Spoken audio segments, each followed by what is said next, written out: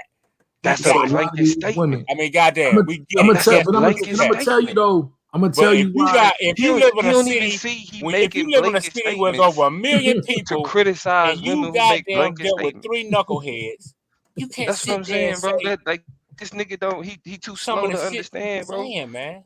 Shit sound That's you crazy. too, bro. That's why I come on here and And be like, then wow, not I'm only hearing this that, shit live. not only that, you have the reputation of being known as the nigga who just hate women, bro. Like you known as that.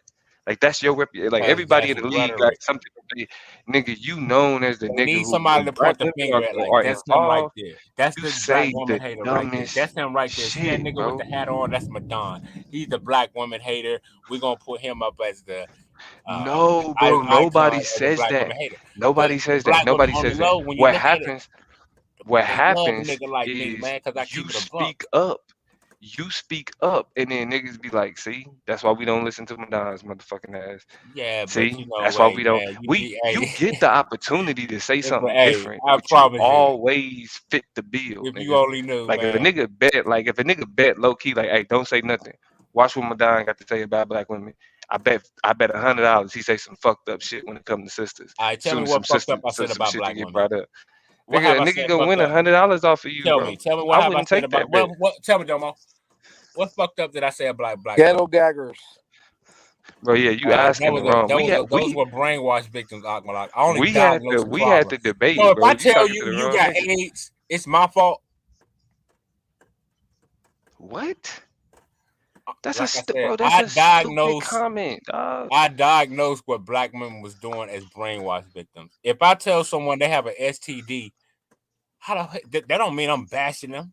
That means I'm telling them I'm diagnosing their fucking problem. So black women participating in prostitution and ghetto gaggers, all that, to me, those are brainwashed victims. Those are sisters who need some healing. Those are sisters who need some loving. That's what that is. So I only You diagnose sound the problem, stupid, dog. and motherfuckers That's what lost I'm saying. out of Like their mind. the nigga that's talking about, oh, it's just rhetoric. Literally just deploys rhetoric. You know what I'm saying? That's There's all I did. there's literally there's You see what literally no happened? substance.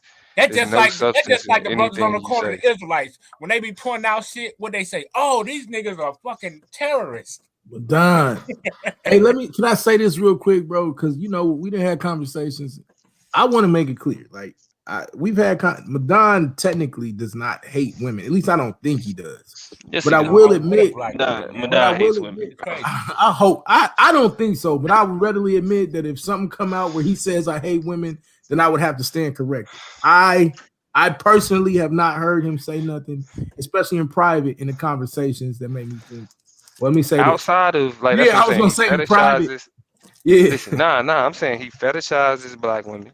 So when it comes to anything that got to do with like the You see how these control of sisters get black on here women, and point out the the manipulation of fuckery that black black women, men do. he's okay I with get all on of here that and I shit, point right? out the fuckery that black women do.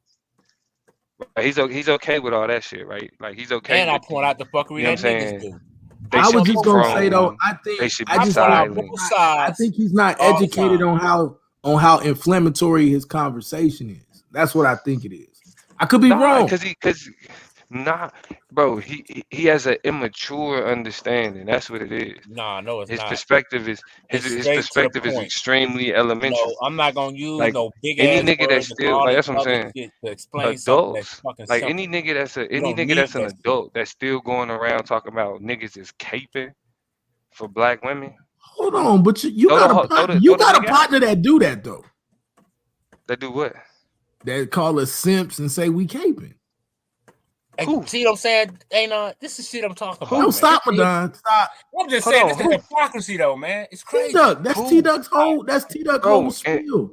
Hold on, and I get in T-Duck ass You every do. time. I'm just saying, but I'm just saying you do got a partner. Right, and I say that, and I say last and I say the same shit, and I say the same shit to T-Duck. T-Duck then damn near got kicked out of my chat for on the chop Oh up for yeah, talking reckless. Latoya, right? You're right. I was there. So I'm not doing nothing different. Like I tell T-Duck the same shit, nigga. Keep that elementary ass shit, nigga, where it's at. But I do think that's the conversation that black men gotta have with black men more often. Nah, nigga, you fucking it up. Like we evolving. Nigga, black men are able to have these conversations at an intellectual level to where we can hear what the woman is saying. We can have our rebuts. We can have things that we disagree with, but we also not gonna dismiss them because I think we've all experienced different types of trauma that we gotta be honest about. And that shit, Like when you dealing with a woman who's so angry enough to say I hate black men or I ain't doing shit else for black men, you got to take into account what the hell has happened to this woman, right? Bro, but that's the thing Exactly. though. And that's what I said At a certain point, you on have to Cash move Money earlier. past saying it's happening with both to then exploring what is happening. What has happened? You feel me? And Right. And so the psychologically, we thing call that is, getting to the precipitating event. I'll give it right back to you, Damo. But and so psychology, what ends up that's the happening is precipitating event. That's all I'm saying. Yeah, what when it, go ahead. what ends up happening is with black men, we're able to explore, okay, okay, this happens and white supremacy and this, that, and the third, and okay, cool. But then when you start to explore what's wrong, what happens with black women, then that's when it's but hold on, but black men, but Yeah. black men. You know what I'm saying? That's the immature shit. Because it's yes, at the surface level, at the very elementary Bro, please basic ask him if he understood what you non said with that. Ask him if he bro, understood. no, I don't care if he That's a understands, profound bro. ass. Well, I want niggas to get better. The fucking point you just made is really important for us to get, right? The time when a woman, and this is what y'all can learn in y'all relationships. This is how you make great marriages, okay? The time when your wife or your spouse or your sister, another black woman, is expressing her displeasure or her pain, that's not the time for you to come back and say, well, you did this to me. Nah, you should have did that before. Well, At that point in time, you didn't hit no one at heard me that use point that in today. time, hold on, fam. At that point in time, Understand. the only response is, let's deal with what happened with you in that situation. That's the only appropriate response because you're not anything other than that is a lack of maturity. But Exactly. what happens though? And if But you what listen happens though? earlier, Like what happened when that today? sister said Like she didn't want to hold have on, no like what black happened son, today? When no male child in the her sister womb, say Anon, I when the said, sister sister, say she not trying to have no it black, like they ain't sounds trying like to you've have been like through a lot. You got a produce lot of no black pain kids. built up inside. Niggas is so focused on like doing what Madon doing. It's paternalistic. Oh, sister, you gotta address the she's addressing the pain. The pain was black men. And the fact that not only is she addressing the pain, there are black men that's denying her the capacity to be able to explore that pain with the conversation that's being introduced. Because when she attempts to explore that and to speak it out loud, it's niggas that saying, nah, don't be like that. Don't be like that. That ain't all brothers. It don't matter if it's all brothers. It was the brother that did it to her. Well, see, Facts. this is And where you that's And what fall now, and short. and that's now what that This niggas is don't where you represents fall and that short. Now, this is where you and fall what that short. has done. Hold on, see, Madonna, I'm gonna give it right to you, Madonna. Nah, I hold knew on, that's what he nah, was cause see, gonna that's what do. I'm saying. That's the type of shit. That's the Go type ahead, of shit where Damo. Madon don't need nothing because for him to say that you fall short by No, I'm talking allowing a about you, woman to Domo. speak to With your talking point, you're falling for short. for anybody, for him to say that it's falling short because there is a demand to allow or black women to speak to the trauma that they endured under black men shows the juvenile relationship that this nigga has with the understanding of what is Well, needed it goes to to show move you didn't hear the past the conversation trauma. earlier. It goes to show you Period. didn't hear the This nigga conversation is earlier, and childish, bro. Like you're hearing just this speaking nigga emotions. speak You're just speaking exude emotionalism fucking right now. ignorant. This is the Because like I definition of told that YouTube, sister, nigga, bro. I told that This sister nigga has earlier, no audience, dealing with no pain, yes. validity, no conversation But at outside the of end of the day, outside of like to be for real, Madon is a parasite to conversations. bro, He yeah, I has know. nothing to Yeah, add. yeah, He has yeah. nothing of Here go the substance to. whole What Beavis he and does Butthead is rhetoric. he attach himself to conversations that he can feed off of with bullshit that he can add Seriously, controversy to seriously. and then look in the mirror and say, see, because it's controversy, I'm sparking I call dialogue and controversy conversation. to it. Nah, Nah, bro. it's See, Domo, parasitic bro, and it listen, man. undermines This shit, the that ability for the same conversation to be productive, old period, song bro. rhetoric, man. Like Come this on, nigga is King. it like it's a You got to reason get why up he at off the of that, bottom of man. the league. It's a That shit reason don't why work this no nigga more, can't man. I develop an mean, audience on his own. I Madon don't is know not a who you was marketable raised nigga, around bro. that taught you Only that like shit, but literally bro, you're only not the living in the bottom real level world, man. niggas, only bottom level What you thinkers, talking bro. about is not how the real world operates. Really, only bottom level You know what thinkers I mean? actually listen That to shit you what a nigga talking, like Domo, is Madon just, say, and then say that that shit is you productive live in for fantasy, real. nigga. And the fact, and really, that's why I say You know what I'm solar. saying? That's why I say solar gives niggas like charity. Bro, like, He gives goddamn, niggas man. charity because Niggas niggas like think that because they Madon was in a would debate have league, I mean, no a fucking debate audience championship, if it wasn't for the they'll know rest of the about the niggas in whole this fucking league, and world. that's Like, just keeping nigga, it a shut the stack. fuck up. I ain't That's even what you trying to gotta do dialogue with sometimes. this Learn nigga. to shut the fuck up. I can't even dialogue. Like you Just a push saying. so crazy, bro. I want to hear For what real. T-Duck got to say. Fuck, that's wild. I ain't like. What's up, T-Duck?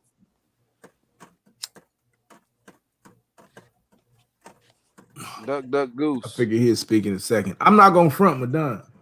Like, this is the only point that I'm making, bro. What happened? Shout out to Damo for dropping them jewels. Nah, man, Domo didn't know what the fuck he was talking about. I disagree with you on that. And I'm gonna tell you why. Let me tell you why. I wasn't talking, but it's cool. Go ahead. But check it out. I mean, I heard you, but I'm just saying. You said he was dropping jewels. Now I give credit where credit due, but I'm not giving none of that shit he just said credit, because if he would have been listening earlier, like he claimed he was, but I know he wasn't. When I was on task, I didn't. When any one of them sisters was talking, I didn't say, "Oh, woo, the black man is." No, I said, "Well, sister, you're dealing with some type of pain and trauma." But I said, sometimes that pain and that trauma will cause you to overlook a lot of things that's right around you. And I said, yes, I can't tell you who to go be with, but what I'm saying is, don't sit on here and say, ain't no more good black men out here. I said, yeah, you've been through that, you know what I'm saying? But I can't tell you who to be with. But a lot of times, all right, so let me ask you this question. What did the sister say? What did the sister say that made her? What did she say happened that made her feel like ain't no more good black men out here? She said that she was saying how that the black man in her life, you know, they was treating her like this and they was doing her like this, and she said she didn't want to. She'd rather have a baby girl. She was happy she had girls, and she didn't want to have a black male seed in her womb ever again. As a black male, male child. And so for you, the way that you think. Let me ask you this first off. When somebody has experienced a bunch of trauma, especially when it comes to women, we just deal with women right now, right? When women have experienced a bunch of trauma, what is your thought process on what you need to do to help them overcome that trauma? Well, me, you know, I've been raised around a lot of women, dealt with conversation with a lot of women. I listen, man. I listen to what they saying, and I try to you know, reason with them and say, okay, sister, how did this relationship go with this guy? What turned sour? What was the thing he was doing? Did you trigger any of these things? Or anything you did, you feel like you triggered the situation to take past and him to do this and woo. So that's why I try to do it. I listen. I try to hear him all the way through, but at the same time, I try to ask important questions that I think is important to the sister to get to the root of the problem. Okay, sister, y'all was going through this relationship that he did this, but you get the point I'm saying. Yeah, so and that's where you're making a mistake at. How? Especially when you get to the point of, did you do anything to trigger these situations? And I'm gonna tell you why that's, especially when you talking to somebody, like especially if you're talking to somebody on a panel that you don't know, you don't have any type of emotional connection, any type of respect invested to where they viewing you as a friend. You just another nigga on the internet. So if you start to ask a sister, did you do anything to trigger? Now you become the very representation of the man that did those things, right? How? How when the police do because, it? Police doesn't that right? Look at what you just said. Look at what you just said. You just compared your line of questioning or your line of talking to a police interrogation. Isn't that when a therapist doesn't do the same thing? Exactly. No, that is not what they don't. Wow. No, bro. Let me explain. That's a lie. I've been a therapist, bro. Don't tell me. Let's have a conversation. Hold on, watch. Let's have a conversation. And I'm gonna tell you what your therapist did. Watch this, because notice I didn't tell you don't ask those questions. I said you didn't have the emotional equity built up. Now watch this. Wow. Because what you do with therapy is you go to CBT, cognitive behavioral therapy. What that means is you're going to do multiple sessions, right? So when you're those sessions, that's not. Stop interrupting me and listen, see, bro. Listen, bro. Don't be disingenuous, man. I'm not being disingenuous. You're lying now. I told you. All right. Now listen what I just said. Watch, because they said it in the chat. They said you're listening to respond and not listening to what I'm saying. I literally Bro, you said, just told me bro, I listen, didn't have the stop right interrupting me to and ask listen. I'm that trying to help question. you. Bro, this is why people talk over you. You're not listening, fam. Bro, I What heard I'm telling everything you you is said, this. man. I'm not telling you that eventually you shouldn't get into things that she has done to trigger something. But the first time you having a conversation with a sister who's talking about a traumatic experience is not the time to play her therapist, especially when it's obvious you don't have the psychological training to do that. So here's how it would Man, work. you don't know what I got. Do you got a psychology degree? I don't have to have one. Right. So back to the point that I'm making.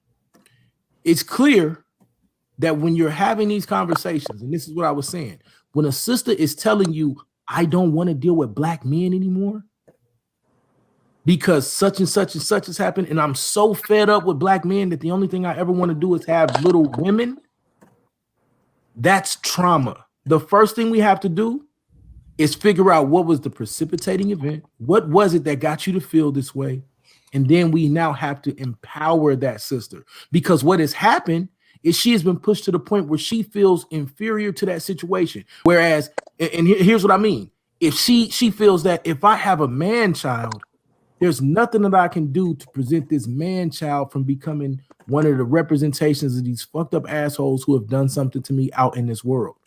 That is the worst feeling in the world that a woman can have. How do you identify with that illogical reasoning though? I didn't say, hold on. That shit is crazy. Who's saying identify with it? I'm telling you how to come in and help her overcome it.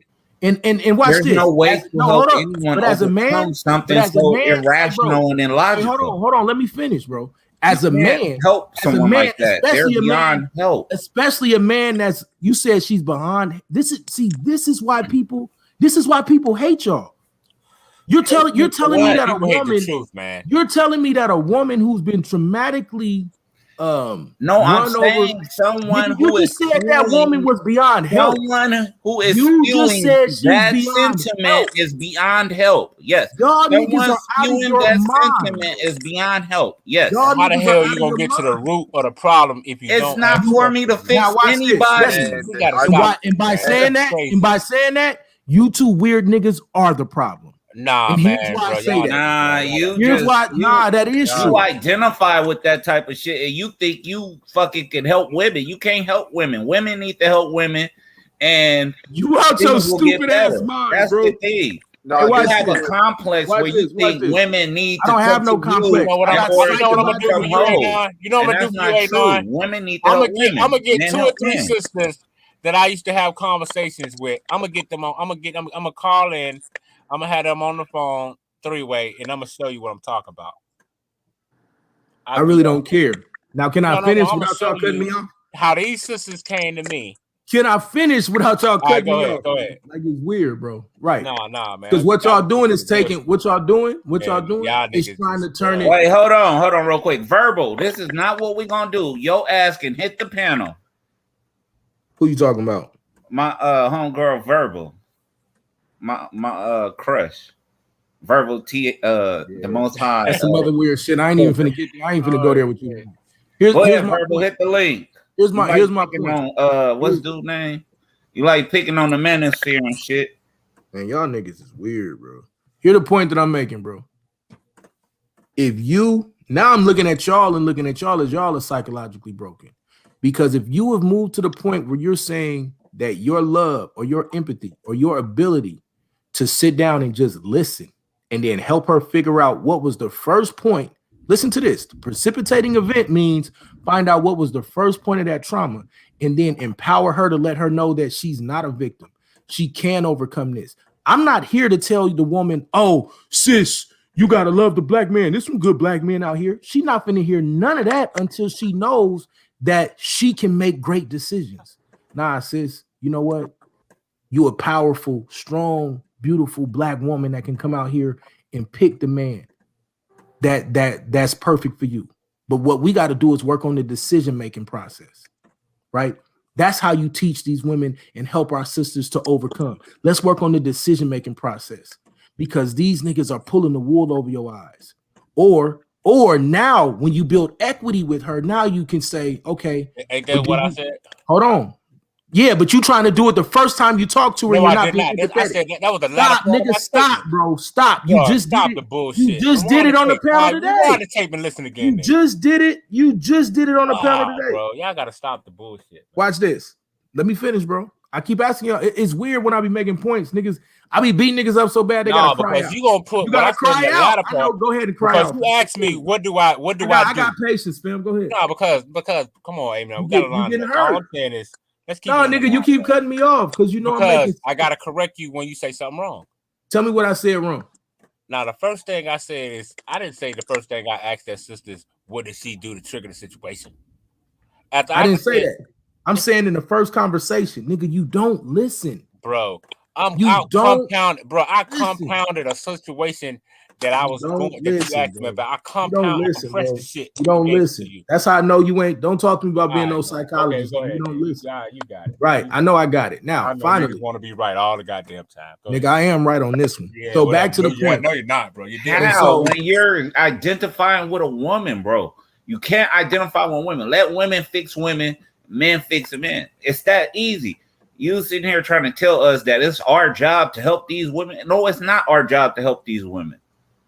Like, we didn't sign up for that. We do not have credentials to do that. Bro. Let them be broken if they want to be broken. If they really won't help, they'll go to other women, and women that can help them will help them. But to sit here and take on, like, I have the ability to fix this woman type of attitude, that's some pimp shit. Underlying pimp shit. It's just like we don't have that ability or that power. That's all I'm saying. So we might as well just let it go. And I agree with you, Reese Peace. And I'm gonna stop trying to do that because these two niggas are obviously horrible. So this is the point, right? The response to that is this. No more, man. The response to that is this. No, it does, and it's sad that niggas don't understand that. The response to that comment though is this. I ain't talking about pimping nobody, right? Because what pimps try to do, or whatever it is that you're trying to do, because you keep trying to play the lifestyle game. Whatever it is that you're trying to put out there is weird, nigga. I'm talking about actually empowering women to where they feel comfortable enough to make better decisions. Because what has happened is something has happened or some type of traumatic experience has happened that has caused them to lose confidence in themselves.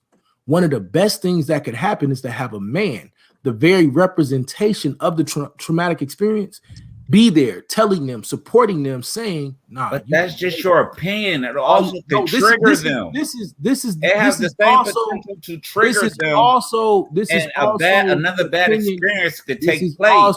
This is it's better to stay out the way, bro. Bro, what is the problem? Why niggas got to keep cutting me off? Y'all niggas because you hella long-winded and we can't because you niggas are talking about complex psychological issues and you have no. It's not that complex, bro. It's extremely complex. Y'all niggas is retarded.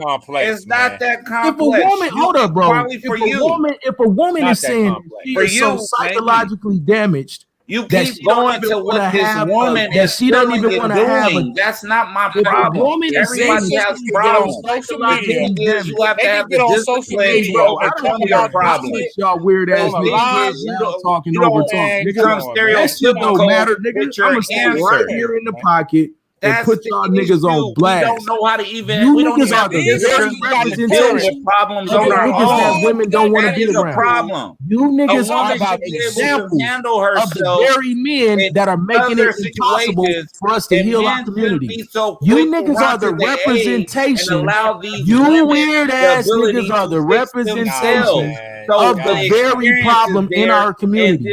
Your inability to be mature enough to move beyond your own insignificant psychological trauma and be able to just have a simple conversation. Some people are too traumatically hurt to fix themselves. And so for you to have this conversation and say, oh, you're going to be the trigger for that woman. Then that woman is going to be smart enough to know that I can't have that conversation with that man. Does the same but if a man and a woman are having a conversation, problem. If a man and a woman are having that type of conversation, what a woman goes through, a man and a woman are having that type of conversation, nigga, what's the problem, fam? Why niggas don't want me to talk? Because I'm making too much sense and it kills me. No, you just taking hella long. Hey, can I say something about you being selfish? It's 5 people up here, bro. Nigga, I've been talking, nigga. When we asked you to talk, you didn't have shit to say. And now you niggas don't want to have a conversation. You niggas don't want me to talk because I'm making too much sense. We gave you the floor, my nigga. Nigga, then stop taking it away. Give it to me and sit your ass down and learn something. Bro, now because hey, you said I didn't know nobody asked me anything. Go ahead, and then I'll be back, man. Because niggas is getting their ass whipped. That's the problem. Go ahead. I still love you though. You know what I'm saying? That ain't, nigga, that ain't got shit to do Go with ahead, it. go ahead, you got it. Hey, that none of that shit works. You need to love your sister. You need to love your sisters. That's what you need to love. I think that we need to gotta act around, come man. together, you know what I mean, and comfort those women that are traumatized, man, and show them like what a real family is, true love, you know what I mean, a brother, sister, you know what I mean, and even when it comes down and she finds her husband, you know what I mean, after she heals from her trauma that she went through, that is a righteous person, you know what I mean, that's working, hard worker, got his mind right, you know what I mean, ain't out there ain't no fornicator, he taking care of his kids, he ain't no drunkard, you know what I mean, things like that, you know what I mean. Facts, bro. It takes a certain process in order to heal the nation. You know what I mean? First, you got to come together, man. That's what we first got to do, man. We got to start loving together. That's the first process. And then, you know what I mean, showing, you know what I mean, the brotherhood and the sisterhood, you know what I mean, the unity and the building up of the nation. So, you know what I mean? It's just as simple as that, man. And for the ones that are not sick, that they're the ones that need to be helping these people that are sick. Those are the ones that need to be coming out here using the knowledge that they have gained in this world to help these people. Okay, let me ask you a question, Ak. Wait, real quick, bro. Do you all right, go ahead, T. Verbal? What? Yes, hi. All Hello. right, peace, sis. Peace to you, Queen. Real quick, Ak Malak, real quick. Hey, let the one, bro. At least let her say something if she want to say something. Hello, gentlemen. How are y'all? I was just in the chat, and you know, when brothers are building and talking and everything, and especially when I hear, you know, men actually holding other men accountable, it is actually very refreshing because we don't see much of that. And I think these conversations are really good for men to have, even if you disagree. You actually may get somewhere and get through to men in a way that the women actually can't.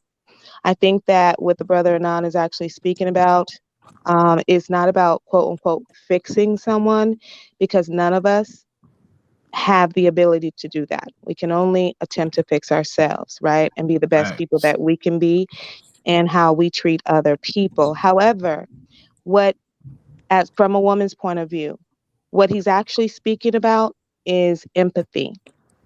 And if you ever want to assist someone in any way through any type of trauma, or if you want to have a bond with someone, an intimacy level with someone, especially when it comes to men with women, you must have empathy. You must develop that. And what I am seeing in these spaces and with men in general, regardless of race, men have a problem with empathizing, especially when it comes to women in our issues. And I think that men can be extremely selfish. It seems to me that that is the default of men, to be selfish. And you have to actually recognize that inherent selfishness within you, and really, you have to make a point to notice when you're being selfish and not empathizing, and work on that quality. Because the truth is that when a woman has gone through so many different traumas, or traumas with men, it will turn her hard and cold. And that is what you are seeing. You don't live your life as a woman, you don't date men, so you really don't know from experience what that can be like. And so, yes, it is very And that's possible all that I a was man, saying, sis. I know. Is this Anon? No, that Oh, was that T was Duck that said T that. Duck. That was T Duck that said that. I'm the Okay. one. I'm the one that was agreeing with everything you saying.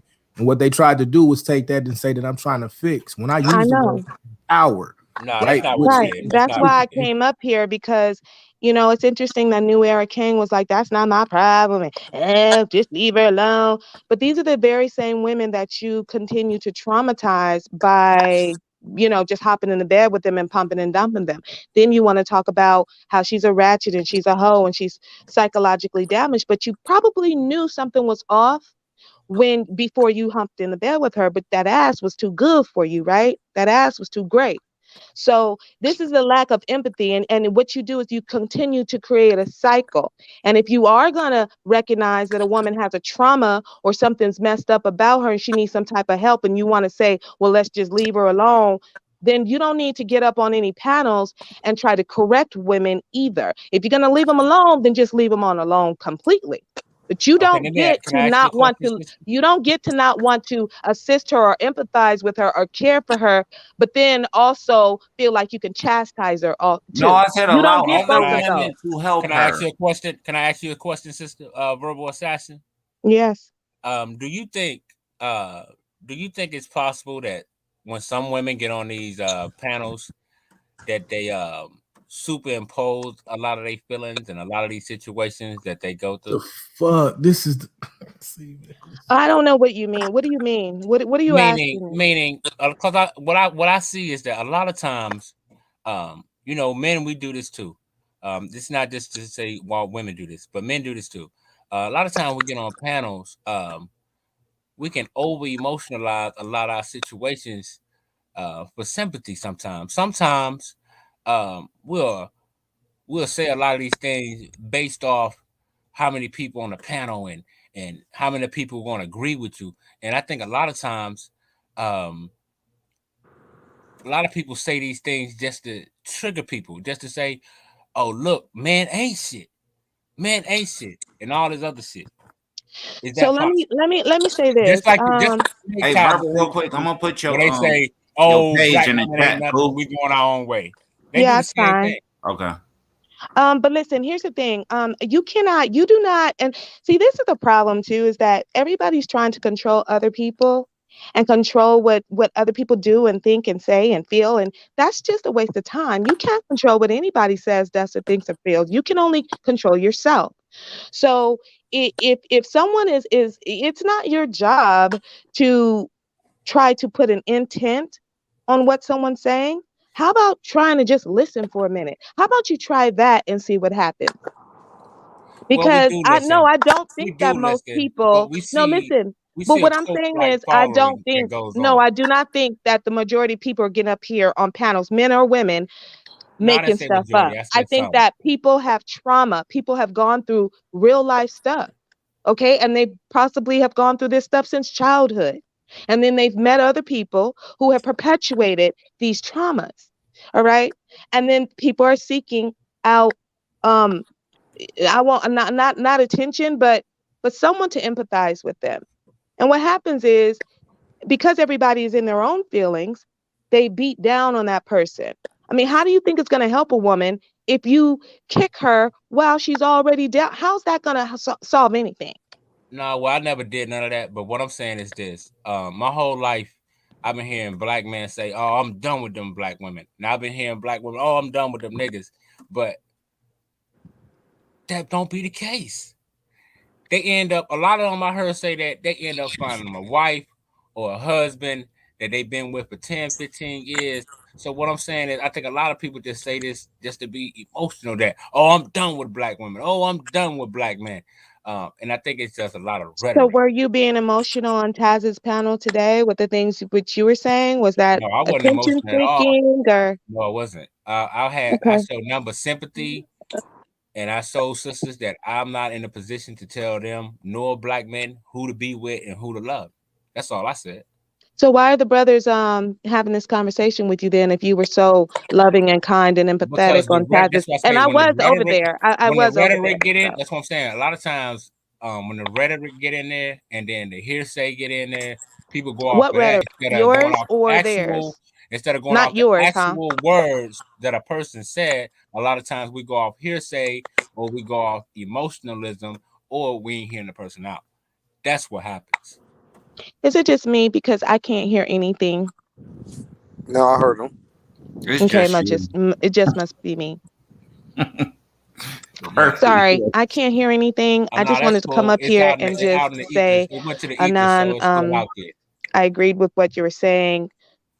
Don't let the pushback that you get stop you, because, you know, from a woman's point of view, what you were saying is exactly right. And yes, I know it's hard to believe, but the love of a good man can actually help a woman get on the path of healing. See, you So promoting either you want to be something. that person or you don't, but you got to make a decision, and you don't get to degrade the people that you don't want to help. Okay? All right. Good night, y'all. Peace. See, I'm not I saying appreciate you, Yeah, sister. that's facts, That was man. You can't degrade that people was that qualify facts. trying to people help. to help them. Hey, now look, this is what I The did ones that here, are right? sick are the ones Shalom. that's out there fucking up. Shalom, This John. what Peace, King. this is what I did here from A9, right? And I think when you really play it back or you go back and listen to it, I think y'all gonna hear it, right?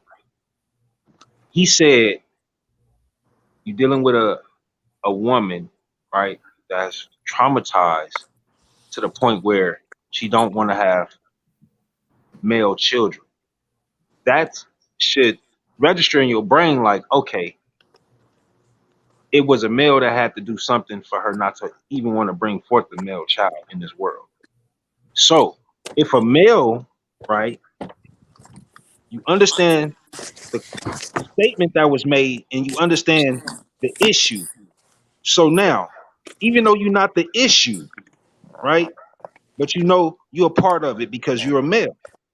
So in my understanding and listening, it would be the best thing for a male to try and fix that situation, sympathize with that situation, as the sister in A9 was saying.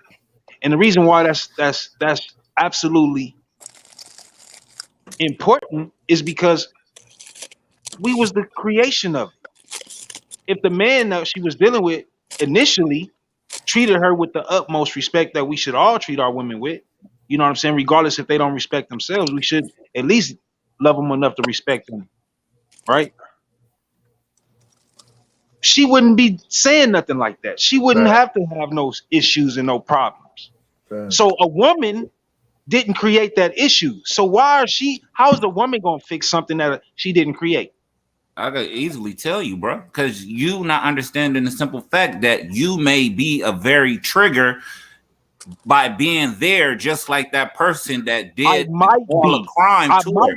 She may not I'm not be gonna. ready But for that. you see what you said though. Your selection of words. I might be, but I Yeah. might not be. Right. Right. But if I don't try, then I never know. It's not for you to try. You can't It is fix for me to try and everything. sympathize when I hear a woman say something like that. It's very important for me to do that. No, Because you can we're sympathize, but talking I'm about the saying future. you may We're talking about the trigger her. future that woman She may might not bring be forth, ready to and be I wouldn't around want her to men. bring forth our future in such Bruh, a she just said she won't help. such a horrible situation where the mom don't even care about the child. The fact that this woman is saying that she's saying she wants to eradicate you. If you want to put it on hypotheticals, she's saying she want to eradicate you. Why You do she want can't to help eradicate that you? woman. Why do she want to do it? Because of the systematic oppression. And You she can't said help that the that black woman. man, She wants she you said that the dead. Look, black man if you ain't want to look fighting at back. empathizing, Hold on, see, she y'all said, not she looking said, at this she correctly. said that the black I man hear ain't three fighting different back, so voices. she I hear refused to three have a different black voices, baby. and I don't understand how you answering for a whole nother grown fucking man. No, that's what the lady said. And this man is talking for himself. This is who I'm talking to. No, How in that's the what the fuck are lady you said. answering for another grown man? You That's asking the actually lady why talking, the lady said it. right? He's actually talking, and you talking over him to answer for him. Kind of Man, weird he shit is ain't that? answering right. Don't matter how he fucking answered. I'm not talking Man, to you. like I said, dude. Silly ass nigga. Hey, like You I niggas said, need to my fucking nigga, learn how to fucking weirdo. keep your Like I fucking mouth said, shut, man, when weirdo. ain't nobody Hey, talking to you. It's hey, real weirdo. simple. Like I You don't said, get she fucking said disrespected, she's right? doing it because of the You don't get systematic fucking oppression. disrespected, right? God damn, man, you niggas. But you want to be respected though. Man, I don't give a damn about your No, I know you respect, don't man. give a fuck. So then shut the fuck up, then, nigga. The hell no, I ain't gotta shut up. Like I said, Silly you ass asked nigga. a I don't give a fuck question about what you and I said. gave it to How you. about that? Fuck what you said. Oh well, whatever. Yeah, Little yeah, kid. exactly, nigga. Little God kid. damn, nigga. Shut your ass up. Little So boy. back to what we were saying, T Duck. Yeah. So all I'm saying, bro, is this, man. It's like the trigger word for me was she's not gonna create. She don't want to create. Right. All right, bam. I got to go back, man. Well, it has to be something that started that thought process, right? It has to be something that had started that thought process. Why would I say that? Because she's not dealing with those in power that created the motherfucking system. Whoever said that dumbass shit, Nigga, right? that's She's exactly what not she dealing with said, them, right? dumbass. She's dealing with us. That's actually in the same motherfucking boat, getting the same fucking treatment as the motherfuckers that's in power, that's shooting out the system, giving us the laws and the statutes to fucking live by. She's not in bed with the motherfuckers like that. So I'm not looking at them as the fucking problem. You know who I'm looking at? Who she's literally laying down with, who's literally being a fucking issue, right? Which would be us, which would be you, which would be me. It's Right. that simple for me. And She that's what said I'm the So, black so, saying, man ain't so, bro. fighting so back. now, so now when I understand that, T Duck, and I'm about to be done with it, bro, because I know I can get along with it. So now, what makes sense to me is, okay, I know I'm not the problem. I know I didn't do that to the woman. I'm listening, but she's speaking to be heard for a reason. She's not asking for sympathy, but she's speaking because she need that so that she can recover in some type of way. She's calling out in a way that she only knows how. And the only way that she knows how is to say, well, fuck these men. These men hurt me. I don't want to deal with them. But she's talking to not a group of women, but she's talking to a mixture of men and women. So maybe somebody can hear her cry out. Somebody can say, well, damn, hold on, sis. I love you though. I don't treat my daughters, my women, my wife, my mom, my grandma. I don't do that. I never do that.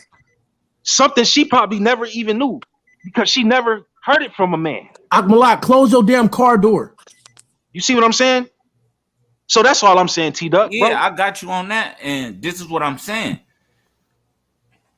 There's nothing wrong with being all of that. But when it comes in terms of to her getting actual help, it has to be from another woman who can not only empathize, but sympathize and share, maybe possibly have knowledge or experience that herself that can help this woman. Because we as men may trigger something that she had dealt with that fuck boy.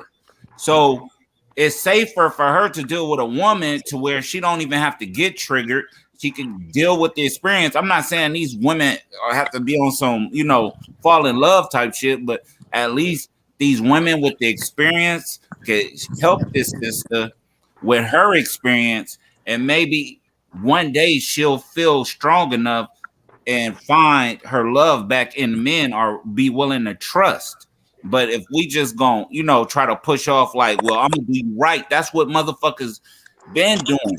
Acting like they gonna do it right, do her dirty. Act like they gonna do it right, do her dirty. That's why and then we might be the ones that really want to do her right. And she just gets spooked like, oh, he about to do me dirty. It's only a matter of time because the first two did me dirty. So it's just safer for the sisters to help sisters get better. That's all I'm saying. Just like it's safer for brothers to help brothers get better. You know what I'm saying? Check this out, man. The lady, she wasn't complaining about how black niggas was doing her dirty. She was complaining about how black people ain't fighting against the system and how black people aren't leaders. That's why she said she won't have a baby by a black man, because she said that the black man allowed a white man to treat the black people fucked up. That's what she was saying. She wasn't saying about, because they're cheating. No, she said she ain't having no black baby, no boy, because of how the black man is. That's exactly what she said. So she's saying basically she ain't gonna have no babies by us because we weak. That's what she said. And She said and ain't no she also leaders. said that she wasn't gonna have them because they may go out and treat another black woman a certain type of way. Right. So let's deal with all of this, right? And so again, a lot of times we conflating and we not listening. No one is saying that there isn't the possibility that another man could trigger that sister, right? But we also got to take into account if that sister is in that situation where she's having a conversation with that man, that means that she's receptive and open to having a conversation, to listening and hearing things from his perspective. So what we have got to do is learn to move into the point where we are healers. The worst thing we can do as men is tell other men, nah, nigga, it's not your space to try to heal.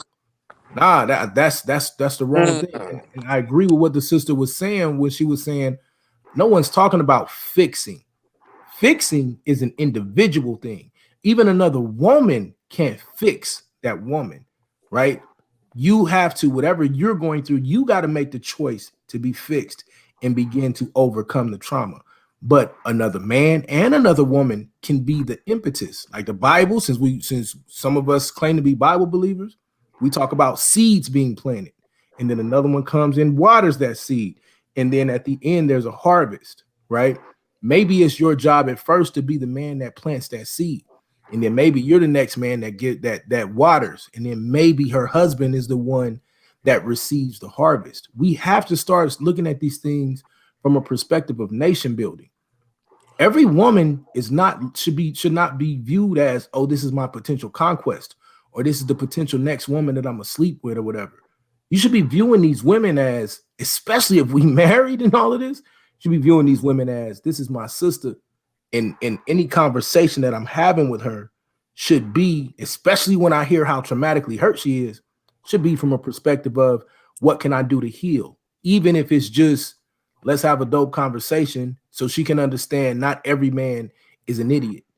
Then maybe we get to the point where we say, okay, I'm not really talking to you and trying to tell you you did something wrong. I'm just listening to you tell me what the issue was. What was the precipitating event? And then maybe the next man comes along, her next friend, her brother, her cousin, a professor, whatever it is. Now he comes along and now she explains to him, where I'm trying to get better, but I can't trust men. And now he can say, okay, well, let's start to work on little exercises, however it works, because this is how therapy really works. They start to pressure you and they start to put you in the situations that are uncomfortable slowly so you can overcome that trauma. To say that men can't do that is just psychologically wrong, but it's also a detriment to men to say, and to the woman, to say as though we can't interact in perspectives and in spaces where we can help heal each other. That's the only point that I'm making. Yeah, that's And real. to And add if to you that go real back and quick, listen to that conversation, I was gonna say this real quick, Yashar, you can get it. Now, if you go back and listen to the conversation I had with that sister, all I did was give her motivation. And if you look at it, if you listen, because there was a bunch of people talking, she gave, the sister gave me props, man. She thanked me for that. Well, go ahead, Yashar, you got it. I was just gonna say, and to add to that, you know what I'm saying, if we push that narrative that only women can help women, then what about grandpops? So now all of a sudden your granddaughter can't listen to you, teed up. When you have some wisdom to drop on her, she can only take wisdom from grandma. Well, what if grandma not there? What if mom's is not there? What if it's just pops? But society say that she can only learn from a woman. See, you gotta watch what you're saying, bro, because it shit can move along, and next thing you know, we got a whole nother situation that we gotta fix. You know what I'm saying? So I'm just saying, bro, like we gotta think about what we're saying, because at the end of the day, like what A9 just ended saying, that healing part, I said that a few times on different panels, dealing with different topics with Swab, that it's important that we understand that we can't point the finger. We got to heal each other, bro. We got to help each other heal. You know what I'm saying? I think that's dope. And then the last point to add to that, I think because Melvin made a great point. He made basically the same point. He was like, the father can do it, the grandfather can do it. But then what about the sisters? And this really exists, right? What about the sisters who don't have a father, cousin, brother, grandfather in their life, but they only feel comfortable around men? You would be surprised how many sisters feel more comfortable around men because their trauma was they've been done dirty or messed over by other women. That's real shit. Right? So we all of these things we got to take into account and say, nah, not only can a man do it, If that man is in that position and he's mature enough and responsible enough to do that, then it becomes his responsibility almost. If we talking about nation building and healing, that's all I'm saying. Yeah, that's real, man. That's real shit. You know, it's a lot of sisters out here that they'll tell you that I can't hang around women. I have to be around, you know, confident men that, you know, that motivate me. You know, I hear that from time to time from different sisters. That's some real shit. So yeah, that, you know what I'm saying. So I'm gonna fall back. But I just think some of y'all brothers and some of us, we too intelligent to not start becoming a part of the solution. Right. And part of the solution is you got 2 ears, 1 mouth, listen twice as much, but to actively try to be a healing factor, especially like do some psychological studies on how to deal with people who are just ramming, going in. That sister's in trauma. She's in crisis mentally. Even a brother, they're in crisis at that point. The worst thing you can do with somebody that's in a crisis situation is attack them or come back and say, you know, oh, well, what got tell them to shut the fuck up. Yeah, talking too much. Right, all of that extra, right? Or to say, you know what, it ain't my job. I'm just gonna walk away. Nah, like you there for a reason. So, when we get to that point, our sisters can get to the point where they, our sisters can get to the point where they can feel protected again, where they can feel strong again, where they can feel like we got some solid ass men that not only will physically go to bat and go to war for us, but mentally and emotionally they mature. Accomplishments, not validations, make a woman feel more empowered. That's kind of misleading to think that your validation was going to make a woman feel better. I think that's psychological. What are you talking? Just like the validation from a woman, it makes us feel good, bro. You know, appreciation, that's validation for us, bro. We yearn for that. Nigga, don't get it twisted, nigga. T-Duck, you want appreciation, bro. Like, if you ain't getting appreciated from your woman, homie, you think it's something, hey, what's really going on? You ain't just accepting that, bro. Come on, man. I think you always want some type of motivation and inspiration from your woman, man. 2 things y'all should start to study. Number 1, study the Maslow's, right? The hierarchy basically of human needs. I think we should all learn these type of things. There's a hierarchy. There's a level of climbing of what humans basically need, but at its core, everybody needs safety and security. Now, the other thing you need to learn, especially if you're in a relationship, is this dope ass book called The 5 Love Languages.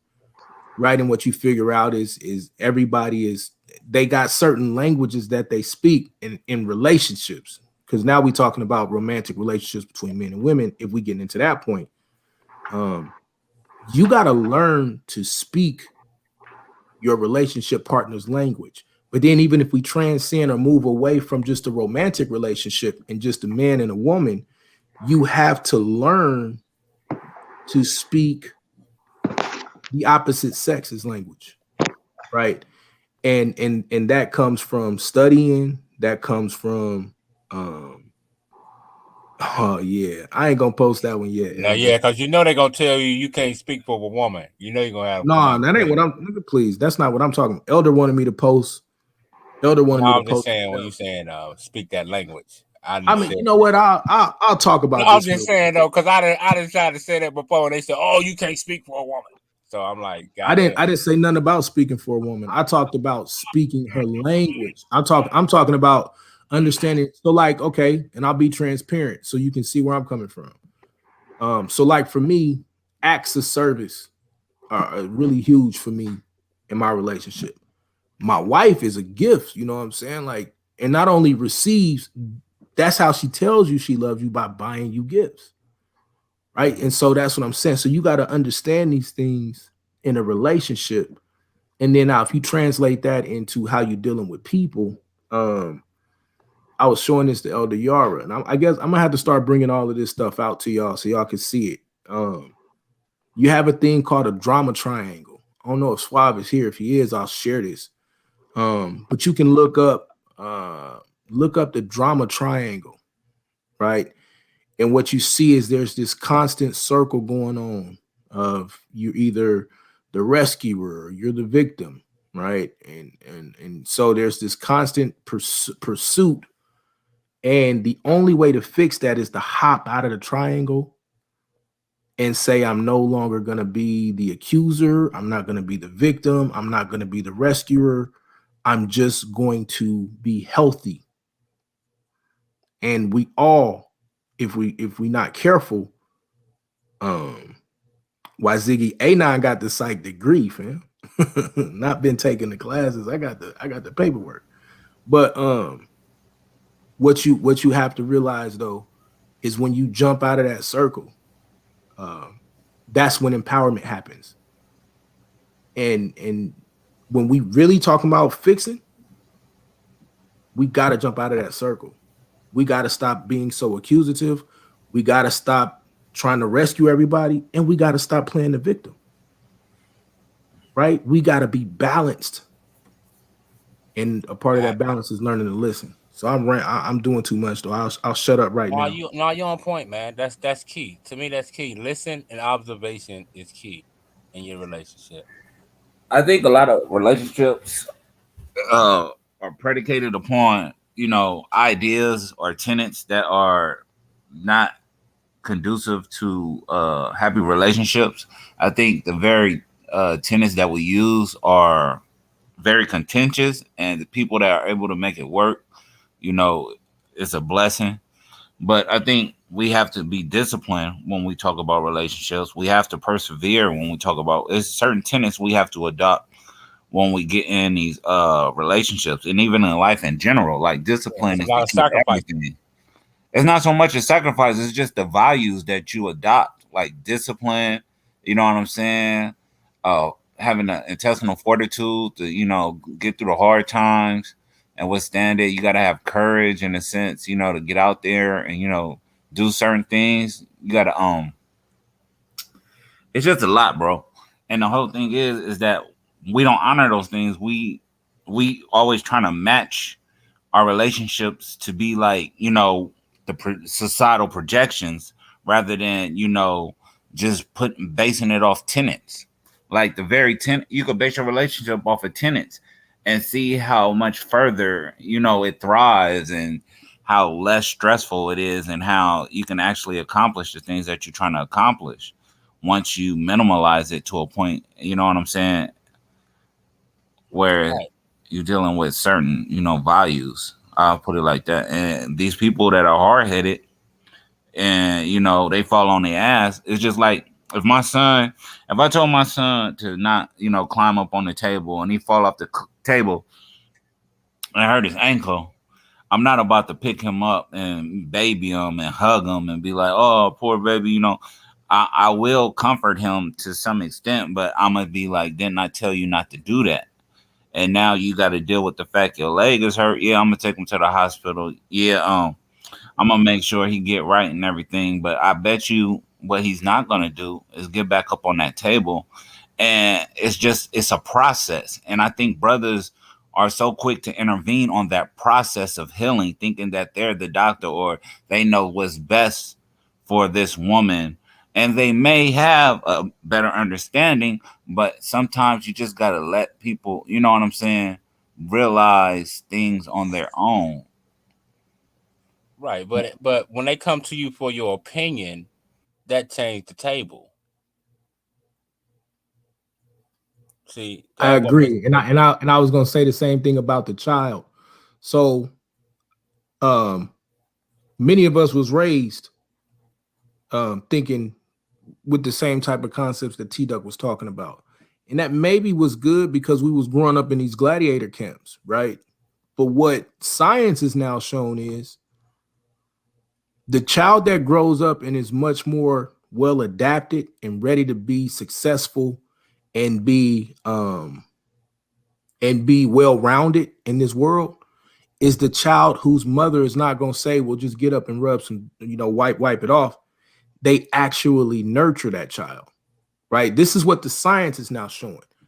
is that the child that had more love, they grow up less likely prone to violence, less likely to always be so worried about the world trying to destroy them, less likely to be so focused on trying to tear down and rather being focused on building. This is what the science is starting to show. This is the conversation about nature versus nurture. And we've gotten a lot of this wrong in our community because we have generational trauma. So we've done what we've had to do to survive. But now we're in a position where we can start to do better. And a part of that is not being afraid to love, bro. It's nothing wrong. If your son fall and hurt himself, your son falls and hurts himself, pick him up and hug him. Or at least pick him up and say, you okay? Wipe him off. Tell him you there for him. Tell him it's going to be all right. Right? And even if you feel like, oh, he's a crybaby and this, that, and the other, bruh, there'll be a time where you're going to wish that your son cried and ran to you and asked you for a hug. Right? We have got to learn to be mature enough to properly vet. And I'm not saying what T-Duck said was necessarily wrong. I mean, each house, you raise your child the way that you want to.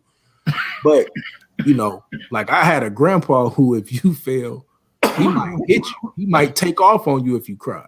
You feel me? So we have to learn balance and love and not be afraid of that. Right. Yeah. You got to know what child to do that with and not. Well, no, the problem is that y'all, and I'm gonna give it back to you, Madonna. The problem is y'all overlooking the fact that I said do not climb on that table. He directly disobeyed an order, and consequently, he hurt himself. I had foresight. I knew, hey, don't hop on that table. You're gonna end up hurt. The possibility of you hurting yourself is there. And he realized he disobeyed. But you know, he goes through the process of healing. That was the point of it. He knows I don't even have to now tell him or ask him to not get on that table. He know better.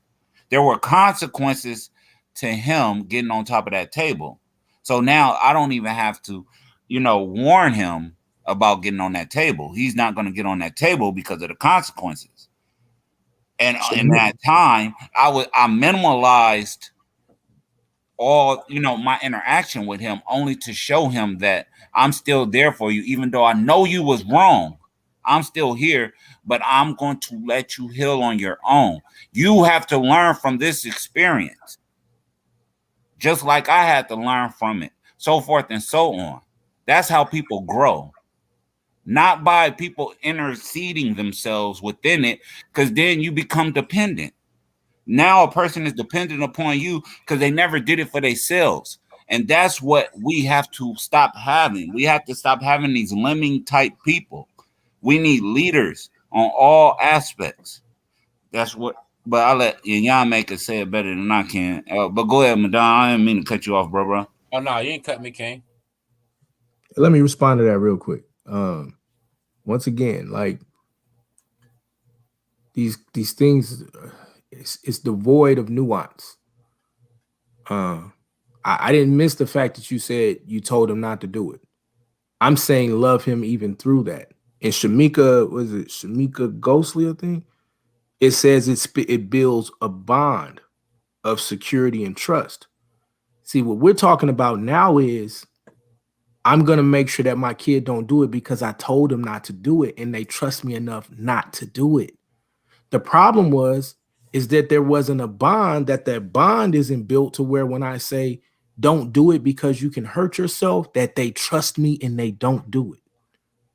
Like my children know, we have conversations. I say, don't touch the plug because you'll get electrocuted and you can die. So then my 3-year-old, my 4-year-old, my 7-year-old, they know, I could die. So I'm not going to do that because my dad, I trust my father enough to trust the instructions that he left for me. That's not making them weak. That's making them understand that I can learn without making a mistake. We've been taught that we need to go through life and learn through our mistakes. Why? Why should I have to learn from my mistakes when I can look at life, watch the evidence of what other people have done, and then learn from that? And learn from that, right? The only thing better than learning from your experience is having enough sense to learn before you have to experience. If I tell you, take care of your credit, don't mess your credit up, you shouldn't go out and mess your credit up just to be taught, oh man, I should have had my credit right. Nah, you should have enough trust and a bond with your family to where when your family say, don't make that mistake, that they won't make that. Now, that's not to say they're not going to make no mistakes, but we can block them from making major, heavy mistakes simply by loving them and showing them that there is enough security and trust in our relationship that I am not leading you astray. Yeah, you made some strong points, but you got to understand this. We talking higher level. This is intellectualism right here. If you're going to say, being a beacon of light for somebody, I get that. But the thing is, people don't learn if they don't have the experience. Now, if you just observing or watching someone, you never had that experience. So you really just faking it to make it. And that's what we have a lot of already. That's what we see today. The problem is people don't have the experience. They idolize or look at what someone else is doing and they imitate it. And then they really, fall victim to just, trying to be like somebody. A lot of brothers that are incarcerated and sisters as well will tell you, if you talk to them, that they're there because they was just emulating so-and-so or this one or that one. So the whole thing is we need discipline first and foremost, and we need experience. A lot of people are not dealing with experience. They do like you just said. They'll rather have someone tell them their experience and live through that, and that is an issue in itself. I just disagree with the aspect of you don't learn except for your experience. I just disagree with that. Experience to me is it's not the best teacher. Science just doesn't necessarily agree with that at this point. But I do understand where you're coming from. I think I am talking on a higher level of science because now I'm trying to transcend what the status quo has been. If we want true dynamic leaders, they have to have a different mindset now. They have to have a set of morals and principles and balance that has been different than what we have seen up until this point. And I agree with you, Karu. Sometime it will be both. And that's the point that I'm making. There will be some experiences that they have to have. But the problem is when you kind of just say, okay, I told you not to do it. You did it. You kind of on your own. Now you kind of create a kid who's going to be sneaking and trying to do things because now they're afraid of the fallout. They're afraid of the I told you so. Even if you still loving on them, they're afraid of the I told you so, rather than let's have this conversation, right? Let's really have this conversation and let me explain to you not only that you shouldn't do this, but why you should learn how to properly date, why you should properly get into these things. And to just say, oh, I told you not to do it, you fail, and no, I'm still finna love you. I'm still finna run over there and hug you. I'm still finna run over there and let you know, like, nah, we good. Let's wipe this off. Right? Don't do it again, but I'm here. This love is unconditional. Whatever that looks like in your house, that's what I'm saying. But we was raised, especially us as little boys, oh, you failed, get up, stop crying, go dust it off. Nah, that's the wrong way. Right? We have to take the time to go, and especially on our sons. Especially, I mean, we're gonna do it. If you got any type of heart, you're gonna do it with your daughters anyway, right? But you got to take the time to do it with your sons, because it's our sons who are being raised void of empathy, void of being the type of leaders that we really need. Because what empathy does more than anything is causes you to be forward thinking, to look at and weigh out multiple aspects of a society. And that's what our leaders need to be. They have to look at society from everybody's perspective and then make the decisions that are going to try to affect and help everyone. What's up, Inyame?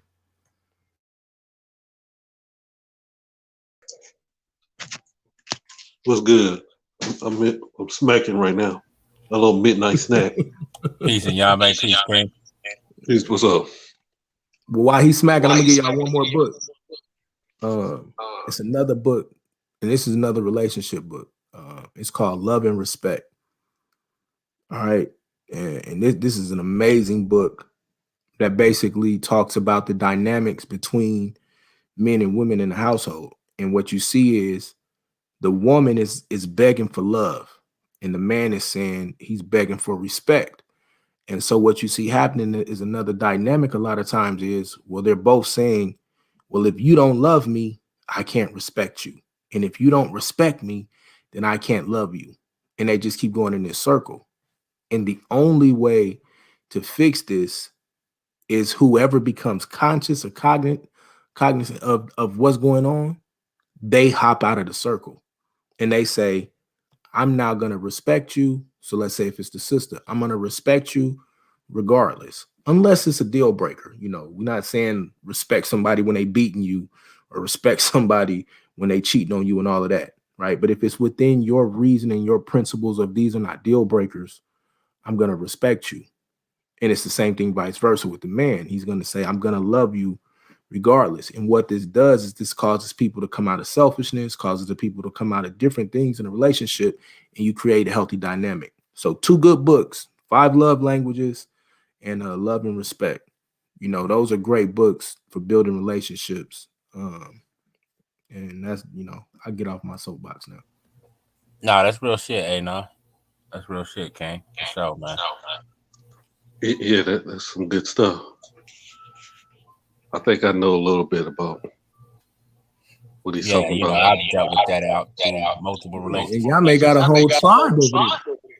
I got a whole, almost got a football team.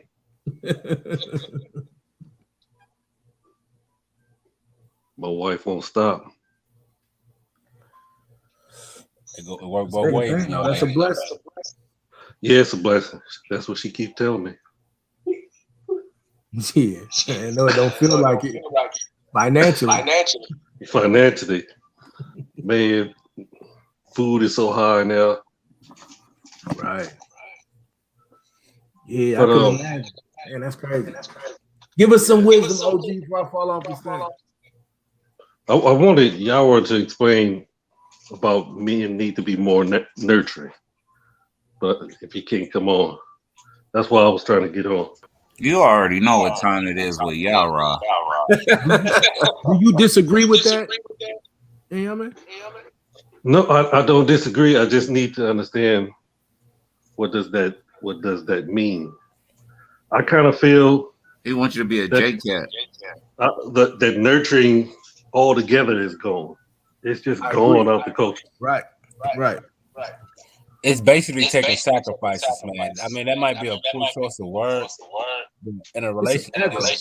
I've been in multiple relationships, and I found out about what I call making sacrifices. It's a part of being not selfish. You know, you have to fall back from certain things that you might be your comfort zone. You know, this might be your comfort zone, and this might be this and this, and then you want this time. You have to sacrifice time and a lot of things to make your relationship work, man. And that's what I found out. And I found out by me, like Anon said, stepping out that circle, my relationships were more productive. That's a fact. But the thing is, like, I'm saying if you want it to work.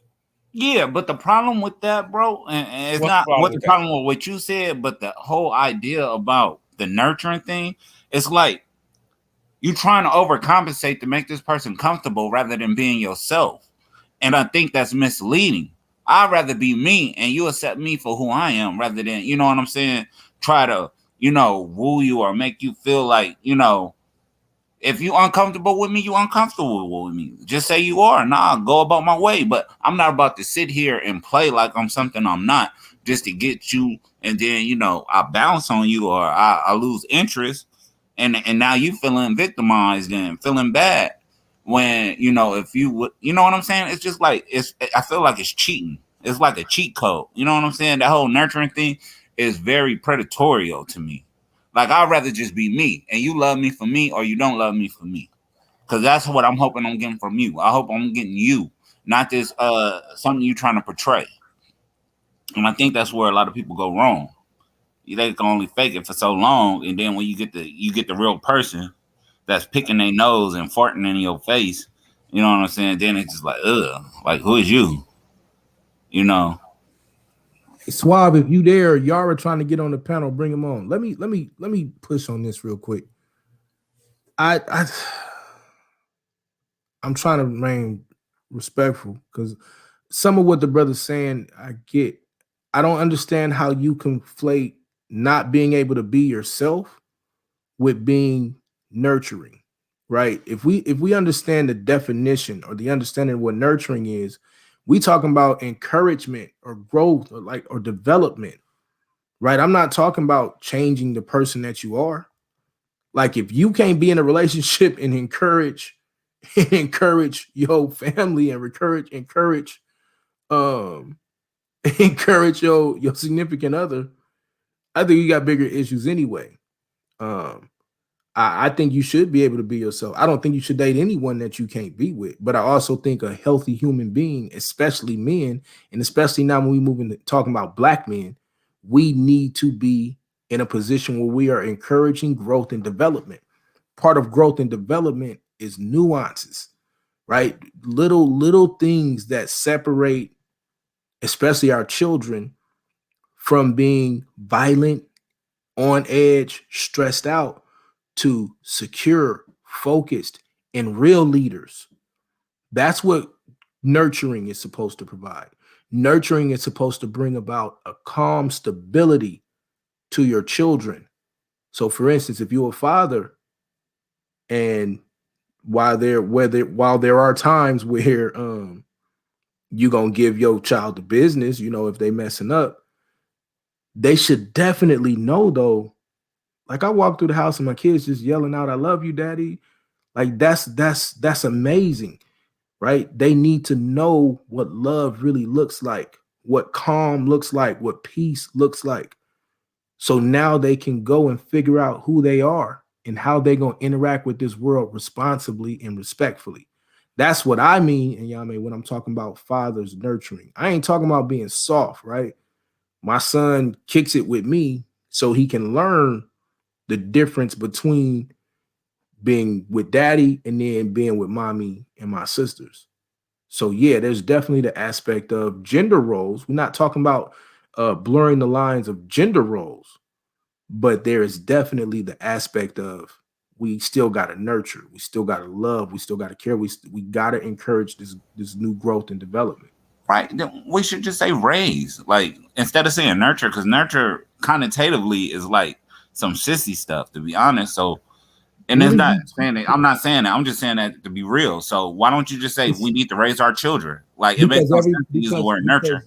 Because everybody has a different perspective of what raise mean. Nurture has a specific definition to it, and there's nothing sissy about it. So that's something we got to get away from. Vocabulary does not equate sissiness. Because I use the word nurture doesn't mean I'm getting sissy. Go ahead. Well, I just want to say, I don't see nurturing as being sissy. But I see. Can you please stop? Wake up, bro. What's up? I see nurturing. You not about to do that to me. You're a soldier. And you know, ain't no soldiers running around here talking about nurturing nothing. T-Dug. I think we definitely need nurturing in our culture. I think it's been taken out. No, it's fine, but I mean, as a soldier, you already know we're not saying nurture. We need to raise our boys. Yes. Nurture. No, let women use that word nurture. The boys definitely at a young age, because here's my thing. I think boys from the ages from 3 to about 12 are miseducated, highly miseducated. Even if they have a good education, at that age range, we're not preparing them for the society that we live in. and I think it's it's evident in our culture, in our society, that we're not preparing them. And then now we're getting the results that we see in 2021. And I like what Anon was saying earlier. We just want to do the blame game. And I think there's enough blame to go around, but I think the collective, the entire culture need to look at ourselves and say, damn, we did this. This is a result of our actions. Exactly. And if we're going to change it, we have to do it as a people. We have to change the culture. We need a cultural revolution, a deep change, a deep cleansing. And we also need people to take the initiative. A lot of people don't want to take the initiative. Yeah, it's going to take time. To me, I think it's one family at a time right now. Well, I'm kind of stepping away from the national, global focus and just focus on the families right now. Because from what I'm seeing is that the wounds are so deep, the problems are so deep, right? That when you come, if you come with experience, people reject it just because they hurt or just because of past experience. You can't even speak truth. Somebody's gonna come down your throat. Man, what you talking about, bro? That's real. So it's like one person at a time. The keeper of the truth flame, Madonna. Stop that. Man, so I speak truth to power, and I get, but it don't bother me because I understand the pain that they going through. Hey, they can't be fly like you. That's what it is, Madonna. But see, I went through my healing process. Fortunately, I was fortunate to heal at an early age. Being raised around certain brothers and having older sisters, and my mom was a strong Black woman, so I was able to heal through a lot of things, man. So but I understand, like, when you speak truth to power, like Yama said, you can have an experience and this wisdom, but when you come with it, you get ostracized, you get shaded. Oh, you hate Black women. Oh, you hate Black this, and all kind of rhetoric. But go ahead, Yama, you got it. No, I just want to spit that, and I don't see the nurturing stages. It's like, because all the kids that I have, every last one is different. Every child is different. You cannot approach. I can't come to one child the way I come to another, because one of them is a warrior. Yes, sir. Aptitude. Back. Yeah, the other one. Hey, Yara, hop back on. I think Swab back. Hop back on. He's a lover. Let's go. So, bring it out. So if I'm talking to the warrior with the lover tone, he gonna laugh it off. But if I come too hard to the lover, I'm gonna wound him, and he ain't gonna listen no more. He ain't gonna hear you, right? Yeah. So the approach to these children is very complicated. That's nurturing. That's nurturing. You know what I mean? That's the very definition of nurturing. Knowing what moves to make with each child. That promotes growth and development. That's what I'm saying. There's a difference between just raising, because nurturing means that you took the time to know the difference between your warrior child, your lover child, what I call your flower child or your wild child that just they all over the place, right? They ain't got a care in the world. But the thing is, what is universal in it? Discipline. Regardless of their aptitude or whatever they need, discipline is needed. So that is the groundwork. That is the foundation on which we're going to build our nation on. Discipline. That's what we lack. We become consumed. Well, we've been disciplined into being consumers and everything against ourselves.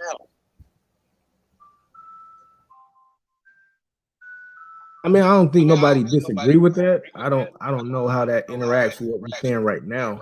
I don't know. I would have to know what you define as discipline. Some people define discipline as beating their kids. So I don't know if that's what you mean by this. I don't know. So if you mean discipline like in being consistent and making the right choices consistently, so on and so forth, yeah, I would agree with you. If you're talking about they need discipline where they just know daddy gonna always beat their butt or whatever, like that's I think that becomes problematic. But I don't know what you mean by discipline, so I ain't putting that on you.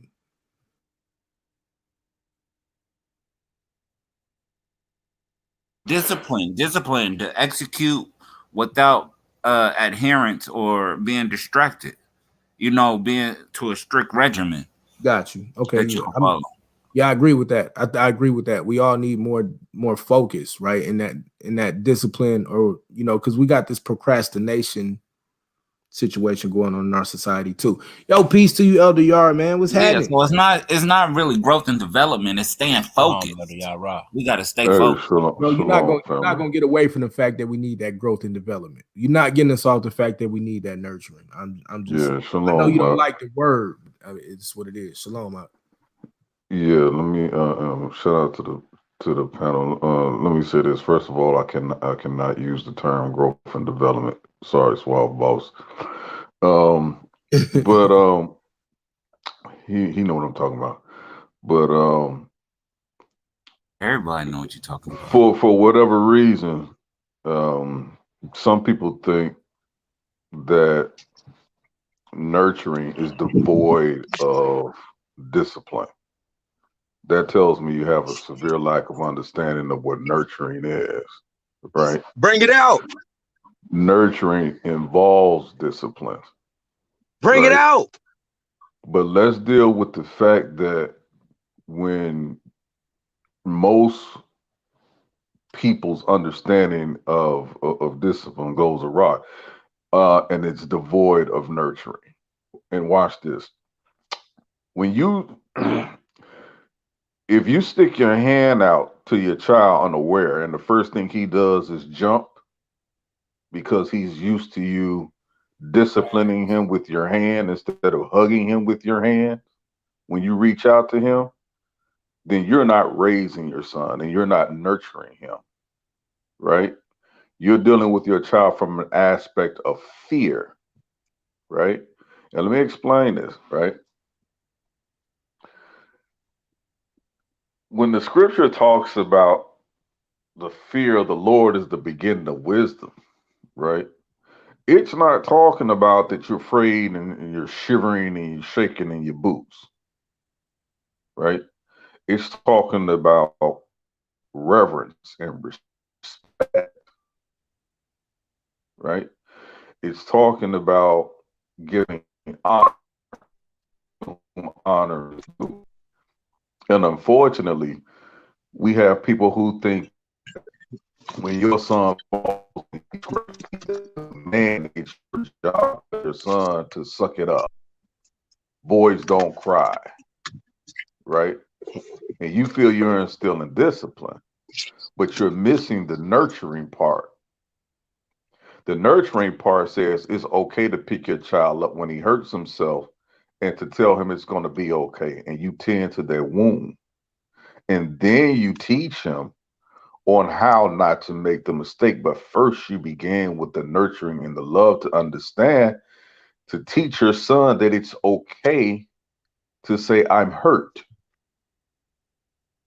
Because what you're doing is you're desensitizing your child or your son to pain. And then you wonder why, as they grow older in life, we have boys out here who are desensitized to not only their pain, but to the pain of others.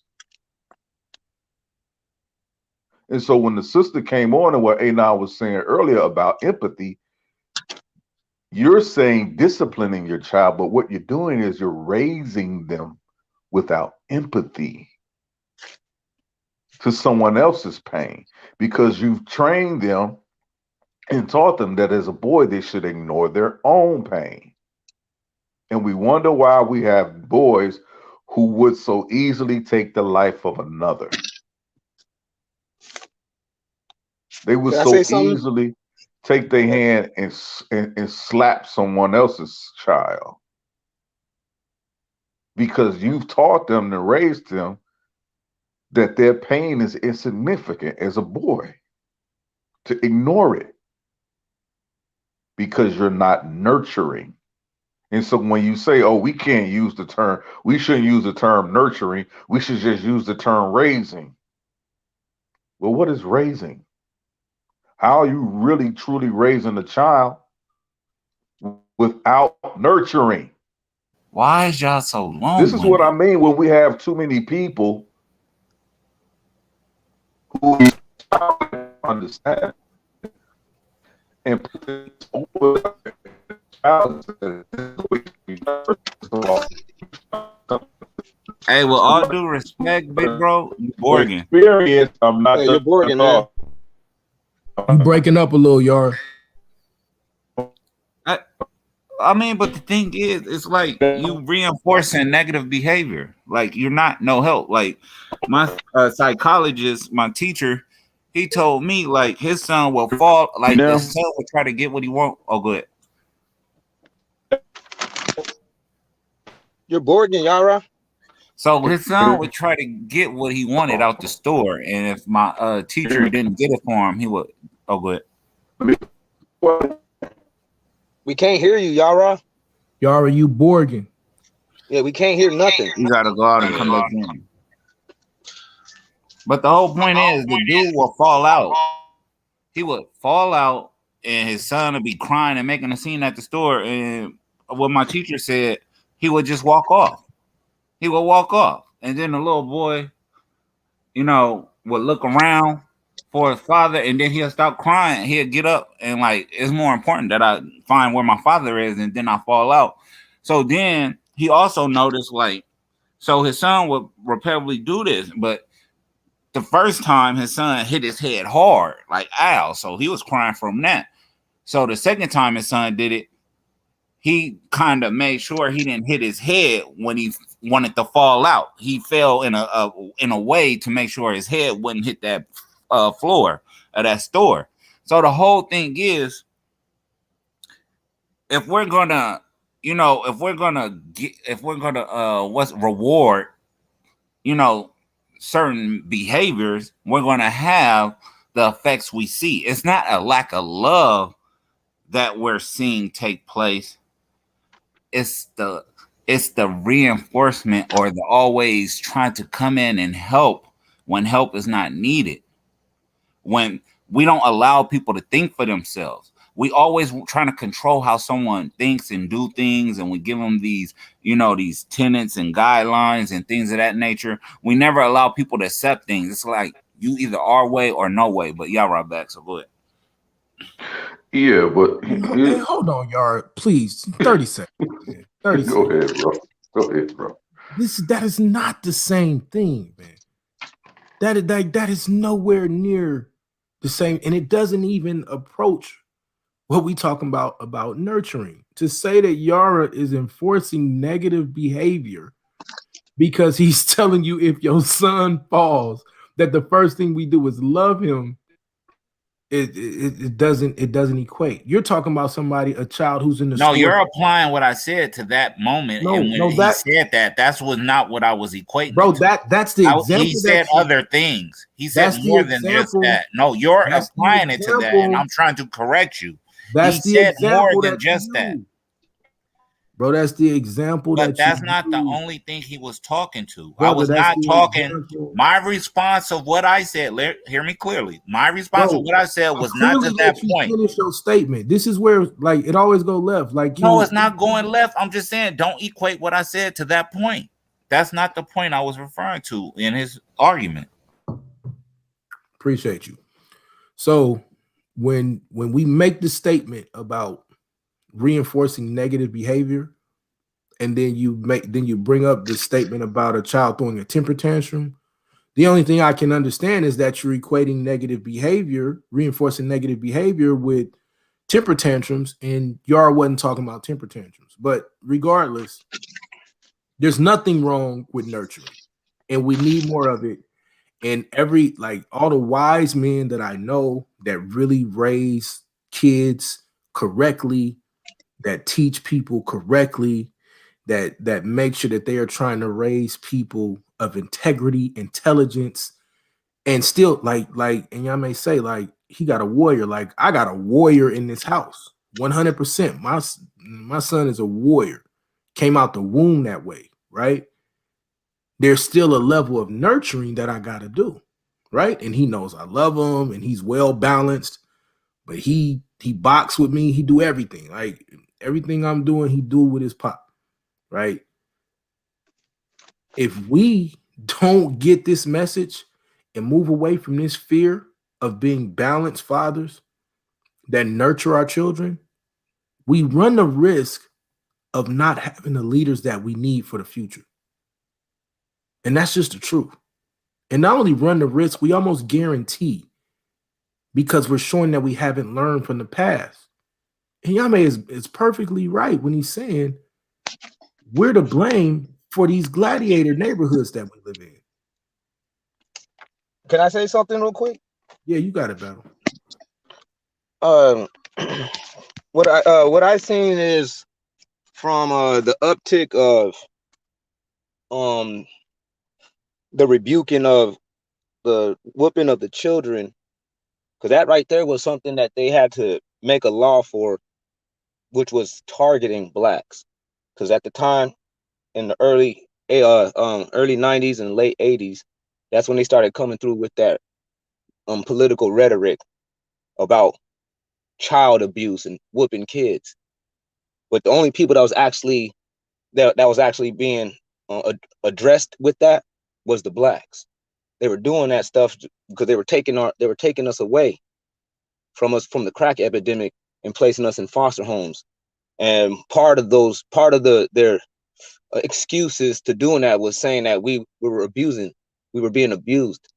But in all actuality, what they were doing is they were going against the laws of God, because they know that one of the things that was still remaining from what we were doing before we met these white folks is that we still had enough sense to whoop our kids. Yes, I understand that there was some people that took it overboard. There was some people that did cross the realm of nurture, because it's a thin line between nurture and correction and abuse. It's a thin line, but you got to be able to recognize the balance and the importance thereof, because one thing's for sure is that we are not supposed to compromise with kids. When you compromise with kids, you're teaching your kid that they are equal to you, and they're not. They're supposed to know at all times, even when you're old and gray, blind and deaf, that his top authoritative figure will still be you. But with this whole compromising thing that we do, we get kids that get 18 and then they start running around talking about, I'm grown.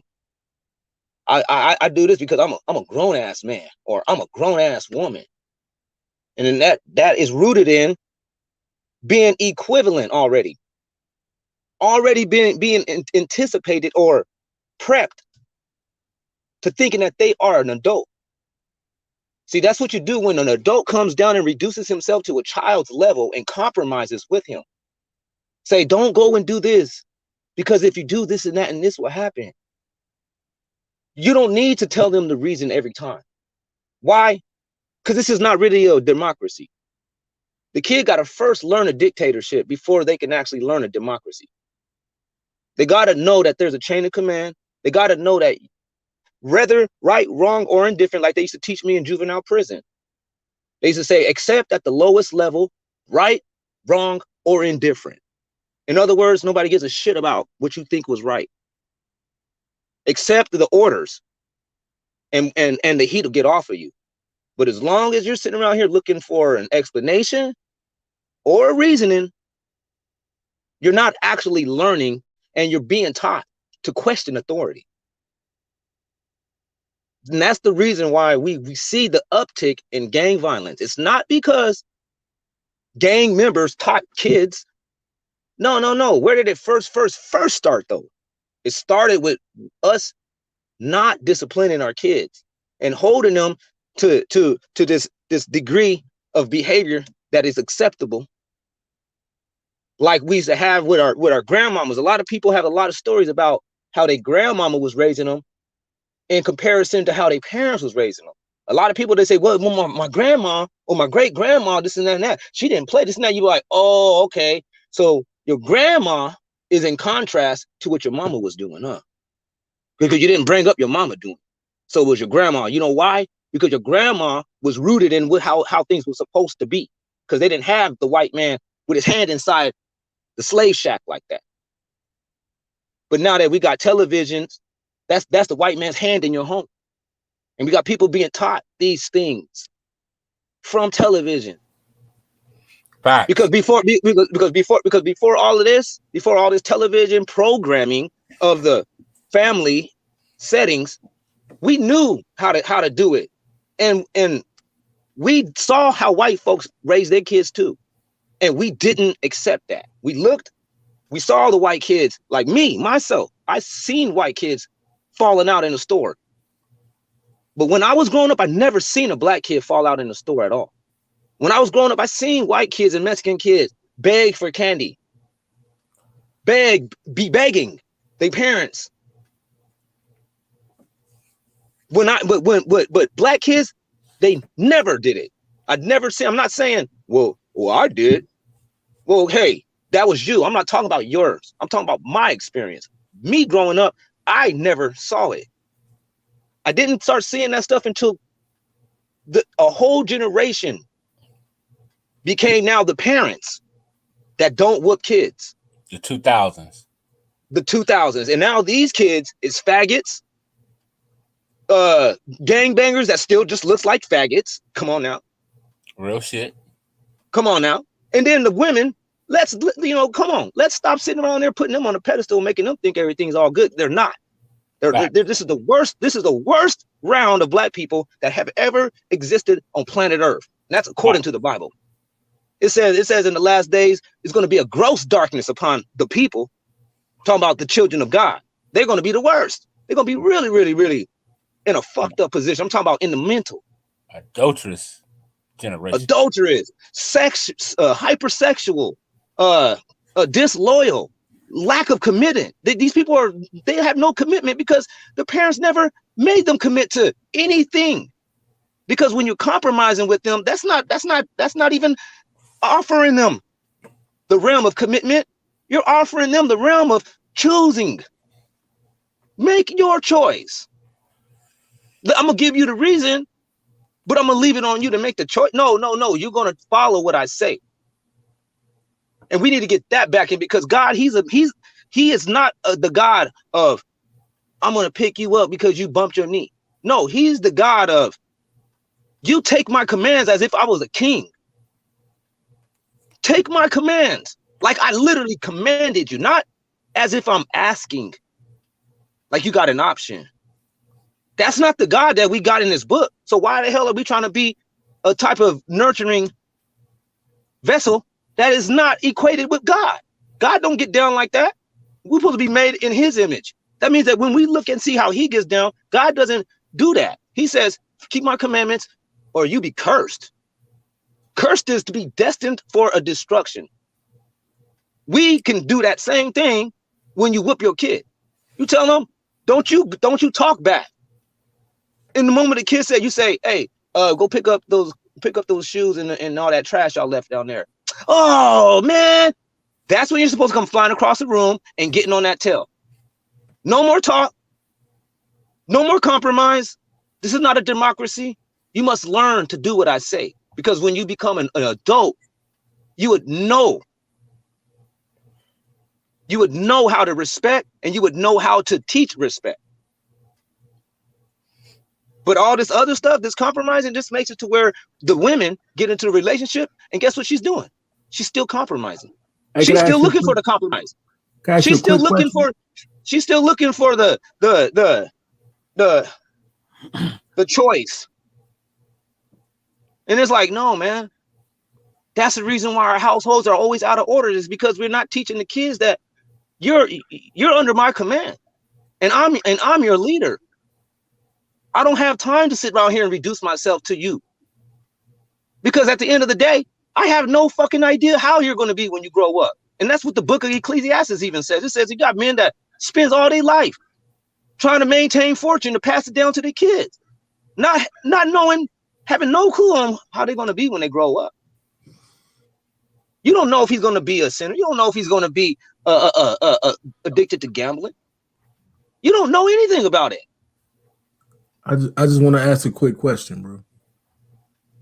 So you say we should teach our children that if the police, tell them to get their ass on the sidewalk, and if they don't immediately get on the sidewalk when the police say it, it's okay for the police to come and smack them in the head or hit them with something? Ain't nobody saying that it's okay about what the police do or anything. No, but what I mean, it is what I'm saying is when the police say get your ass on the sidewalk, just get on there. This ain't your country. He's the one that's out here. He's the one that's out here to maintain and enforce the laws that keeps you safe and out of harm's way, whether you realize the importance of what he's saying or not. But if you keep playing in that street or you standing on that sidewalk, don't be surprised when some drunk driver comes and plow your ass down.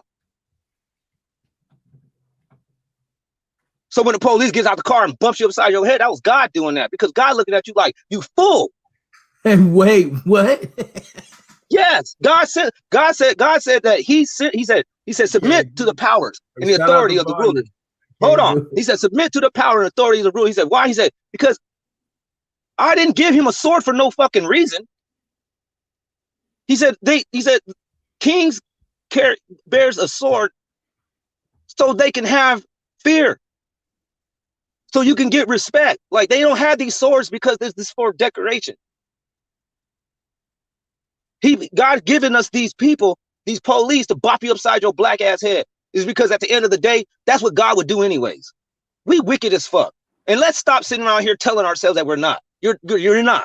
You're horrible, and you got a lot of room to make up. Just like, start now. Like, you better not start telling yourself. You better not start telling yourself. Just like they say in the Kung Fu community. Just like they say, I don't care. Just like they say in the Kung Fu community, they say, don't care, bro. The moment conversation. Okay, let me finish my last sentence. The moment that you tell yourself that you are good at what you're doing, that's when you stop learning. All right. Okay. We appreciate. And then one quick question: did you get whippings when you was growing up? Yeah. Okay. Bet. What's up, Volume? What up, man? What up? Peace to everybody on the panel. Peace to the chat. You sound as exhausted as I am. Nah, I'm good. I was just laid back listening, but I heard a few triggered things. I was like, man, let me jump up here. Yeah, man, a lot of what I heard was real disturbing, bro. Let me ask a question. I know Elder Yara jumped off, but he made it clear what his stance was. And Yame, you still there? Yeah, what's up? So I heard you say you had a bunch of children, right? And yeah. You said that you use these nurturing techniques with your children, correct? Correct. Okay, appreciate that. I've been married for 21 years. I got a daughter that's 20 and I got a daughter that's 6. I use these same methods with my children. I've never had any major problems with any of my children. And y'all may mute out. All praises to the Most High. I never had any major problems with my children.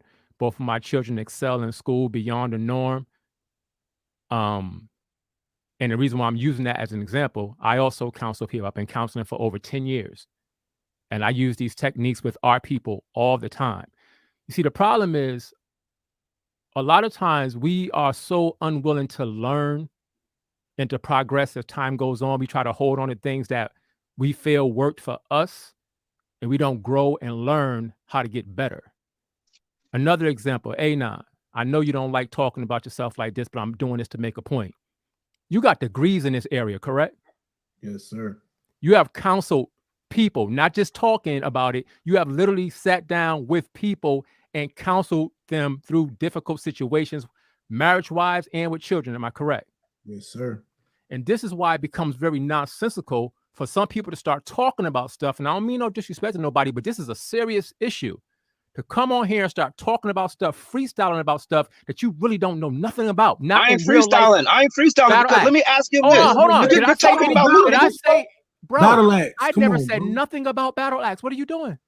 You're directing it towards me. I'm the only one that you're Battle talking. axe. You spoke for I'm almost literally 10 minutes straight, bro. Let him go. I am literally, as the Most High be my witness, battle axe. I wasn't even talking about you, bro. Okay, thank you. I was in the back trying to get on. I didn't even hear what you said.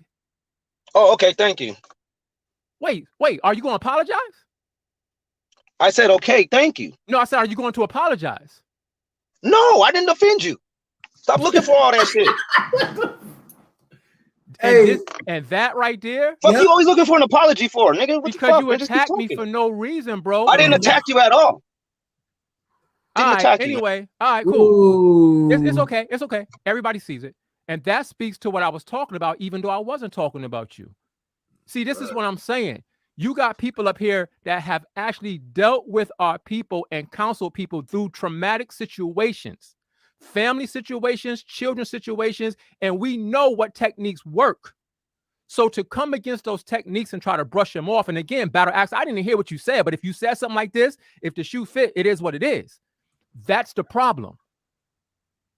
If you okay, listen, can I respond? I'm not done.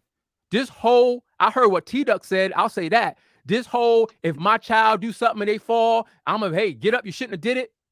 That's what we did back in the day before we understood what was right. We didn't know what we should have been doing. We did what we thought was best to do. I'm not knocking it. My mother, not my mom, but my dad was pretty much the same. He didn't know what we know today. We know better now, so we do better now. And for everybody up here that rock with the Bible, you know the scripture said when I was young, when I was a child, I did things as a child, but when I became old, I put away childish things. And as far as saying that the Most High, I did hear the last part, Battle Axe, when you said the Most High don't deal with us that way, but I was trying to get on. We got 1,000 scriptures to debunk that. Then do it. Oh, I don't want to make this a Bible thing, but I'll say this to you. The scriptures literally say that the Most High is long suffering and that he has not judged us as we should have been judged. But several times he saw us and looked past our sins because he knew that we was just flesh. I got 1,000 of them. What does that got to do with raising your kids, though? I'm trying to show you what he says. What he got in the book. Question. Let me tell you what for advice about raising the kids. Like what you doing? You're taking. Let me tell you what it has to do with it. Hold on, but you're taking a concept that doesn't. He wasn't applying this to raising the kids when there's actually direct instructions in this book on how to raise kids. You just took that concept and then try to apply that to raising kids. Okay, you got to stop that shit. Can I say my last point and I'll go on mute just to respond to what you said? How does that apply? Again, Israel is known as the children of God. So the best example you're going to get beyond any counseling, any school that I've had, any whatever accolades you could get, the best example we're going to get is if God is saying that we are his children, if we see him being merciful towards us, and we are literally told to replicate him to be as he is, then what better example do you need? What? Okay, then how do you equate that into actions?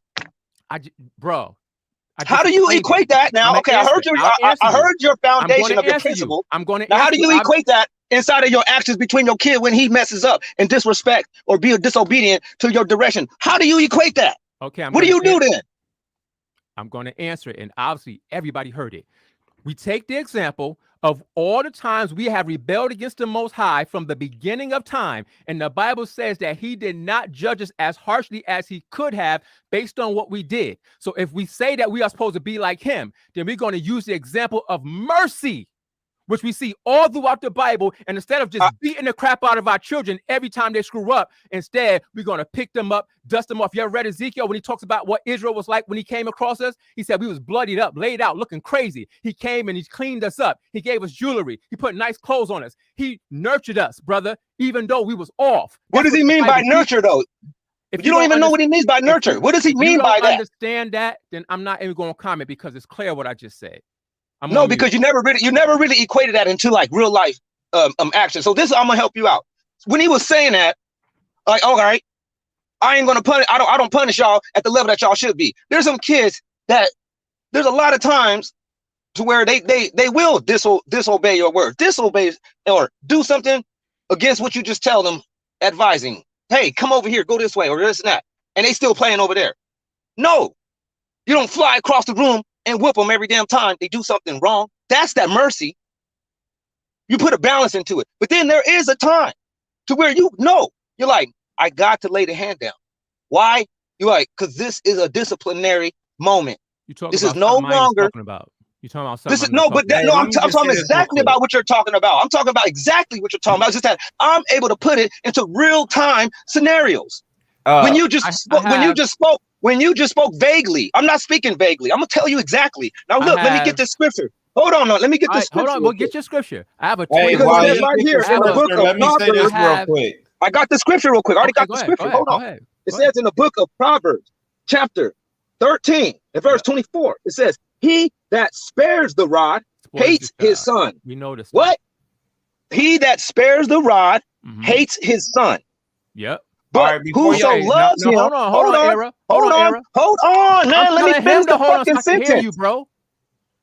You're not gonna let me finish the sentence, brother? I said I'm telling him to stop so I can hear you. It's not even him. It's T-Duck talking, and he's telling T-Duck to wait, bro. You battle axe. Whoever it is, that's all I'm saying. Whoever is talking, you ain't gonna let me finish and have a good conversation. You got it, bro. Ain't nobody gonna cut you off. Just relax. Let's go. It says, he that spares the rod hates his son. But whoso loves him holds him ever in what? Nurture. So the sparing of the rod is the nurture. That is how you do it. If you don't whoop your kid at all, you're not giving him what the Bible is considering nurture. You're giving him what the white folks is considering nurture. And but with them, they're not actually mentally disturbed. We have mental illnesses amongst us. So us going about the way that they doing it, it may work for some folks. It may seem like it's cool on the surface, but deep down, there's problems being created in the mental realm. I got you. Can I let me just talk real quick to your appeal to authority. I promise you, I'll give it to you. But he just said something that I hope everybody heard. I hope everybody caught this. Battle Axe, what you just said was, we, meaning our people, have mental issues, and the solution to that is to beat us. Is to beat them. No, we have mental solutions. No, we have mental issues. So us sitting here compromising with a people that is mentally unstable, that has no actual sense of direction outside of the Bible. We don't have a real moral compass. So we solve that do we solve that by beating our children, Battle Axe? You solve that by whooping your kids. Stop trying to put the word beating on it just to try to make it seem worse. Hey, let me say this real quick, y'all. Go ahead, T-Duck. Please go. Y'all about to have y'all little thing going. Go ahead, bro. You kind of appeal to authority without even questioning or even asking my expertise in dealing with psychological problems. So you want me to have a conversation with you? No. I'm just gonna say this. I was a team leader in the U.S. military where I had to deal, and I also have taken several electives dealing with psychology. Okay. So I was a team leader as in the United States Army. I had to actually deal with a lot of issues and high stress environments. Right. So I do have some understanding of, psychology and having to deal and, cater to people and understand situations at home as well as on the battlefield. So with that being said, I have groundwork, and I'm saying you don't reinforce negative behavior, because if you do that, with my example of the child, falling out, eventually the child will stop falling out and realizes they're not getting the attention they want from that goal. So they'll see. So you are making that equivocation. Exactly, bro. No, I'm not making that equivocation. What I am saying, if you want results, if you want the desired results, just like Pavlov's dog, you have to use positive and negative reinforcement. Can I say this to you, bro? Let me say this to you. Go ahead. Let me just clear this up. I'm not, or not intentionally at least, trying to be disrespectful to you. All right. The reason why I came on so strong is because, again, I do this every day. This is literally what I do. It's counsel every day. And I have so many people, bro, who come in with these crazy ideals of what it's going to take to get their families in order and the trauma that is being caused by these off-the-wall tactics, bro. I get to see it firsthand every day. And that's why I'm like, some of the stuff I'm hearing is very problematic. Very But what's off the wall? problematic. what Hold do you on, mean by Battle Axe. off the wall tactics? When I talk to you, T-Duck comes in. When I talk to T-Duck, you come in. Okay, because I'm you're not dealing with both of us. advocating punishment, though. I'm saying You're dealing with both use of of us. That's what's positive and happening. negative reinforcement. Okay, so let me say this. Again, T-Duck, I want to make sure you heard me say I'm not trying to disrespect you. I want to make sure you heard me say that. All right, now, here's a point that I'm making. I would never go against the scriptures, Battle Axe, when the Bible talks about using a rod. I would tell you that goes deeper than what I think you might understand, the context of what that means. However, brothers, don't be relaxed. But regardless of that, let me say this. How about if we learn to deal with our children so that we don't have to get to the place where the rod is necessary? For example, the book doesn't say that though, because the book tells you that a kid got to have the full. It says that you gotta whoop the full out of a child. Okay. It said a child is a fool. And it said and you gotta whoop the full out of the child. So what you're trying to say is how about we try to figure out how to undercut God's directions and let's try to figure it out I said nothing like our own bro. way. I said nothing like that. No, but listen, that's exactly what you're saying to me. Okay, because I'm looking at this book and I'm like, I was in the middle of my point, book. Battle Axe. I was in the middle of We my gotta use point, this bro. book's advice, and you're saying, no, let's not. Bro, that's not what I'm saying. Let me give you an example. Then what did you say? So should we whip our kids? Should we whip our kids? Are you Hold on, fuck all that. Should we whip our kids then? Nigga, he's trying to talk to you. Stop, bro. Just answer this question. So should we whip our kids then? This is not the interrogation round, bro. No, just let me deal with it, because this is how sometimes the conversation got to go. I'm going to say what I want to say. I'm being respectful because I'm on this platform. But just answer the question real quick, and I'll be done saying anything. What I say and how I say it, or when I say it. So again, I'm going to go back to what I was saying. I'm going. So should we whip our kids or not? Just say that. Give an example. I have a 21-year-old daughter, as I stated. She left school early because of her grades. She's in college now, pursuing her later studies in her field. I have never, Most High be my witness, ever had to whip my daughter. Because you know why? From the time that my daughter was born, me and my wife was already in this lifestyle. Break it down, bro. We was already living a certain way where we was teaching her things on a daily basis where she never went astray. My daughter been in the faith since she was born. My daughter been living a certain way. So you're trying to say I'm not done, bro. I'm not done. My daughter won't even look at a dude unless she compares him to the way that she sees me, how I treat her mother. My daughter tell a dude, if you're not like my dad, don't even come this direction. So your daughter's perfect? Did anybody hear me say my daughter was perfect? Perfect? You just now said like your daughter ain't never had to be whooped or anything. She did. Never had a discipline. Perfect. So my question to you is stop talking for a second. Let me ask you. So are you trying to say that your daughter is perfect? And then how many of us got that? Fucking weird shit. We don't got God didn't give us perfect daughters. Like, hey, listen, God didn't give us all perfect daughters like he gave you, obviously. Well, you're being childish. Like this is you're being childish because you're making it seem like you're projecting. You're making it seem like your one fucking isolated incident is supposed to represent how we all should be, as if we all gonna get fucking dealt that same deck of cards, and that's not the fucking truth. So I ain't gonna front, bro. I ain't had to whip my girls neither. Only person I know, but check it out. But you don't know how they gonna be. My son. Only person I really you don't know how they gonna be. Are they married yet? My son. That's because my son is me. Like my son. No, is your daughter's married?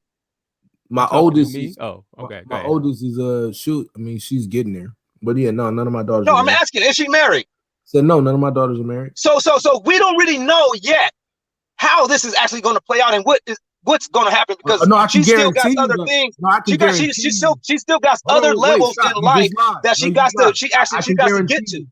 I can guarantee you that I'm not. Why you gonna cut me off? I said she still got other levels that she got to get to before you can actually make that assessment. You keep cutting everyone off, bro. It doesn't matter though, but you got to make that assessment when she gets older. Wait a minute. How you mad if somebody cut you off and then say it don't Because matter? I was in the middle of responding to somebody else. Bro, hold on. We conversating, fam. This is not. I know, but I was in the middle of responding to somebody else. Bro, we conversating as a group. So we kind of both is cutting people off. Bruh, so we don't need to pull that. No, Neither one of us can pull that one. You trying to dominate the conversation? Can we conversate or no? Because this ain't One Nation Set Apart, right? This is this argument league panel. So difference does it make? We're just a bunch of black dudes talking online. Like we ain't got no rank. The difference it makes is we've been very respectful. Even me and T-Duck have been very respectful with allowing each other to speak and get their points across. That's the difference that it makes. So just rock with that, bro. That's it. Just be respectful. I am being respectful. I was talking to another man. All right, let me say this to answer your question now. No, my daughter is not perfect. She's a human. Is she married? No, she's 21 years old in college, bro. So you don't know exactly how anything has happened yet until she starts actually going and breaking these things down in real life scenarios, and she's not there yet. So you can't sit there and say that's not true. You can't sit there and say, watch. No, because in a relationship, she's going to be hit with other challenges that she has never ever faced by being single. Did you not hear what I said? See, this is the thing. Has she had relationships already, bro? Right. You're so passionate, you're not listening. What I told you was my daughter will tell a dude, and she has said it, if you're not like my dad, in the sense of if you're not going to come and respect me the way my dad treats my mom, don't even step to me. So my daughter is not clueless to relationships, brother. I'm telling you, she has a standard. I never said that she was clueless. I said that when she gets inside of a relationship, she's going to face challenges. Bro, listen to what I'm saying. She's going to face challenges. I am listening to every fucking word y'all say. Y'all is just acting like you ain't hearing my question. What makes you think she hasn't been in a relationship and had challenges? When she becomes married, do you hear what I'm saying? Because I asked her, the question is she married? My question was, is she married? And you said no. I said, okay now. So you can't say this yet. You are giving a premature assessment. It's premature because she hasn't even actually been put to the real test. When she gets married, and her husband says like, hey man, this is a very, very, very nice wife, man. She's very obedient. She really helps out. She raises the kids. She lets me lead. This and that. Once that happens, and I'm talking about they 15 years in, they got kids and everything is still fine, then you can sit there and say, oh yeah, I think that this way works. But until then, you don't know. That is the most ridiculous thing you don't know if she's gonna start talking back to her dude. You don't know. You don't know. No, I do know. I do know. Come on, you repeating yourself. I do know. Hey, you know how I know? Before y'all, I just want to go ahead, question. I'm gonna let y'all get at it. Battle Axe, can I just ask like your family situation? Are you married with kids? Yeah. I don't know that yet. It sounds. How many kids you got? I got 3 kids. And how old are they? They're children. Bet. Okay. How long you been married? I've been married for about 10, 15 years. Hold on, bro. Wait. 10 or 15? 10 or 15? Which one? About 10 or 15 years, man. Wait a minute. It depends on if you want to. It depends on if you want to actually consider it as. They locked it in. Well, it depends on how you want to look at it. If you want to look at it as, saying once we moved out of our mother and father's homes and we started living together, you want to look at it that way because we've been living together for a while. For about 15 years, I get it. So you've been together for 15. You've been married for 10. That's good. Yeah, right. Just say that, bro. Just say that, bro. Well, like I'm saying though, but I teach other things though. But ain't nobody judging you. And that is a big gap though, bro. 10 or 15. But I'm saying I teach other things. That's why I have to say it that way. What you mean, like that's a major. You can fire. I know what he meant though, but it's like not that is like. You know what my wife would say if somebody asked me how long. Yeah, that's what I was thinking. Yeah, that's what I was saying. 10 or 15. You go 10 or 15, bro. You gonna be in the hole. Well, I mean, or 15, having sex with so I got a relationship that outlasts a lot of people. So that outdates a lot of people. So at the end of the day, I know about relationships. I know how to do it. And I had 2 serious relationships in my life. Okay, but so I this know is how a to question I want to ask. Women actually enjoys my company. The point that I was making, Battle Axe, is this. I'm gonna give it to you, Blue, real quick. Is just like I can't tell you, Battle Axe, what your children will or will not do because I don't know them at all. You can't sit here and tell me what my daughter will or will not do based on a challenge. Bro, I just told you she's been raised in this lifestyle since she was born. This all I didn't she say that know, what she bro. will or won't do. I didn't say that. I just said you don't know what she will do. I didn't say what she will. I never said that she's going to do this or that. I just said you really don't know until she actually gets put to the test. I do know. You know how I know? There's no way she's never been put to the test. Brother, you know how you went to the Bible to get that train up, not to discipline a child when it's necessary verse? The Bible also says train up a child in a way that when they're young, when they're old, they won't depart, right? Do I say that? Yeah. You gotta take that into context. So I've been training her up, quote unquote, since she was born into the world, brother.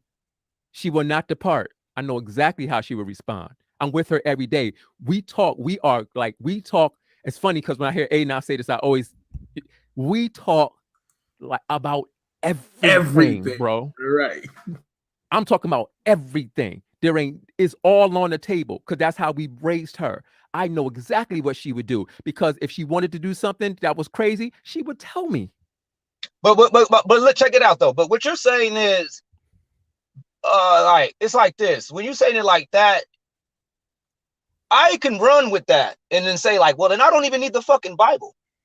None of us needs this. Listen, I can say it. Listen, I can run with it and say, well, I don't even need the fucking Bible. All I really need to do is just go to fucking college, teach my kids, you know what I'm saying, take a couple of counseling classes and teach my kids according to what these people told me what to do. Okay, let me say one more thing. My bad, Blue. Listen, I can literally say, under your teaching, I can say, well, I don't even need the fucking Bible. Because you got to remember, you got to keep in mind, listen, man, you got to keep in mind that there's people that listens and talks to y'all that doesn't believe in the Bible and they don't want to have nothing to do with it. And they're looking to how to survive and maintain without it. And you guys are giving them all the ammunition that they need. Okay, I promise, Blue, I'm giving to you right after this, no matter what you say. Hold on. Hey, now, let me just say this, because that was crazy. Let me just say this real quick. No, that was revelating. Okay, Battle Axe, listen to this, please. Don't jump in, bro. Please hear me out. I literally said for those of us who rock with the Bible, because I'm well aware that there's a lot of people listening right now who don't have no belief in the Bible. But what I literally said, hold on, Battle Axe, but what I literally said was my daughter has been raised in the faith. So when I say what I'm teaching her, wait a minute. So when I talk about what I'm teaching her since she was born, what am I talking about, Battle Axe? What have I been teaching her? I don't know. What have you been teaching? The Bible, bro. No, you haven't, because the Bible said you need to whoop them. You never whooped her. No. The Bible said that you need to whip your kid, and you never whooped her. Hold on. The Bible says you should whip your kids, and you said you never did it. So you're not reading. You're reading the Bible, but you are not implementing the Bible. You whip a child for being disobedient. What are you doing? What am I supposed to whip her for, Battle Axe, if she didn't do nothing wrong? What am I supposed to whip her for? So your daughter is perfect. That don't mean she's perfect. So your daughter's perfect, right? I'm good. Go ahead, Blue. So your daughter's perfect. I already answered that. I'm not gonna play your game, bro. So she did something wrong and you didn't whoop her. Okay. So wait. So I gotta whip my daughter if she does anything wrong? You gotta whip your daughter sometime. It says it. The Bible says it. See, that's what I'm saying. The Bible says that you got to whoop the folly out of a kid. You never did it. Hey, whoever's laughing, man. Hey, man, chill out, man. Mute your shit. Hey, whoever's laughing, mute your shit, man. Nah, nigga. You on point, Battle. No, for real, grow up, man. Mute your shit. We try to have a conversation. We don't want to talk over your cackling, man. Battle, man. But it is funny. That's right, Battle. I didn't think you was Madon, you sound crazy right now. So you telling me that because the Bible says that I have to find a reason to whip my daughter? No. Did I say that you got to find a reason? Did I say that? What you saying, No. Don't bear false witness. I never said you got to find a reason. Stop lying to try to make yourself look right. What am I going to whoop her for? You want me to tell you the worst thing? I asked you a question already. I said, "Is your daughter perfect?" You said no. No, I said no. So that means she done something wrong. And so the Bible says you're supposed to whoop her. So everything that we do wrong, then we have to get a whipping, according to you, right? I didn't say everything. I didn't say everything, but I said this. Listen. Stop saying according to me. The Bible said this. I didn't write this book because you gave nuance. Because you was like, Okay, the first time I'm not, but then the second time I'm gonna run over there and beat the hell out of them kids. So that's like, not what I said either. That's not what I said. I didn't say no first time or second. I said if a kid this does like something like a small mistake, or you say, hey man, hey, or you say, hey man, get over here, you know, and they're still standing there. My daughter don't do that, bro. You say, hey, no, you say, come here. That's crazy. You say, my daughter don't get over here. Did you ever think that maybe they standing there because they scared to come because they might get their ass whooped? No. You got some kids that just standing there because they don't. No, they standing there because they don't actually want to do what you said. No, they rather do something else, or they're not even taking. They're not taking your direction serious. Oh my God, that's crazy. All right, go ahead, Blue. I'm not even responding no more. At some point, oh man, at some point we gotta save.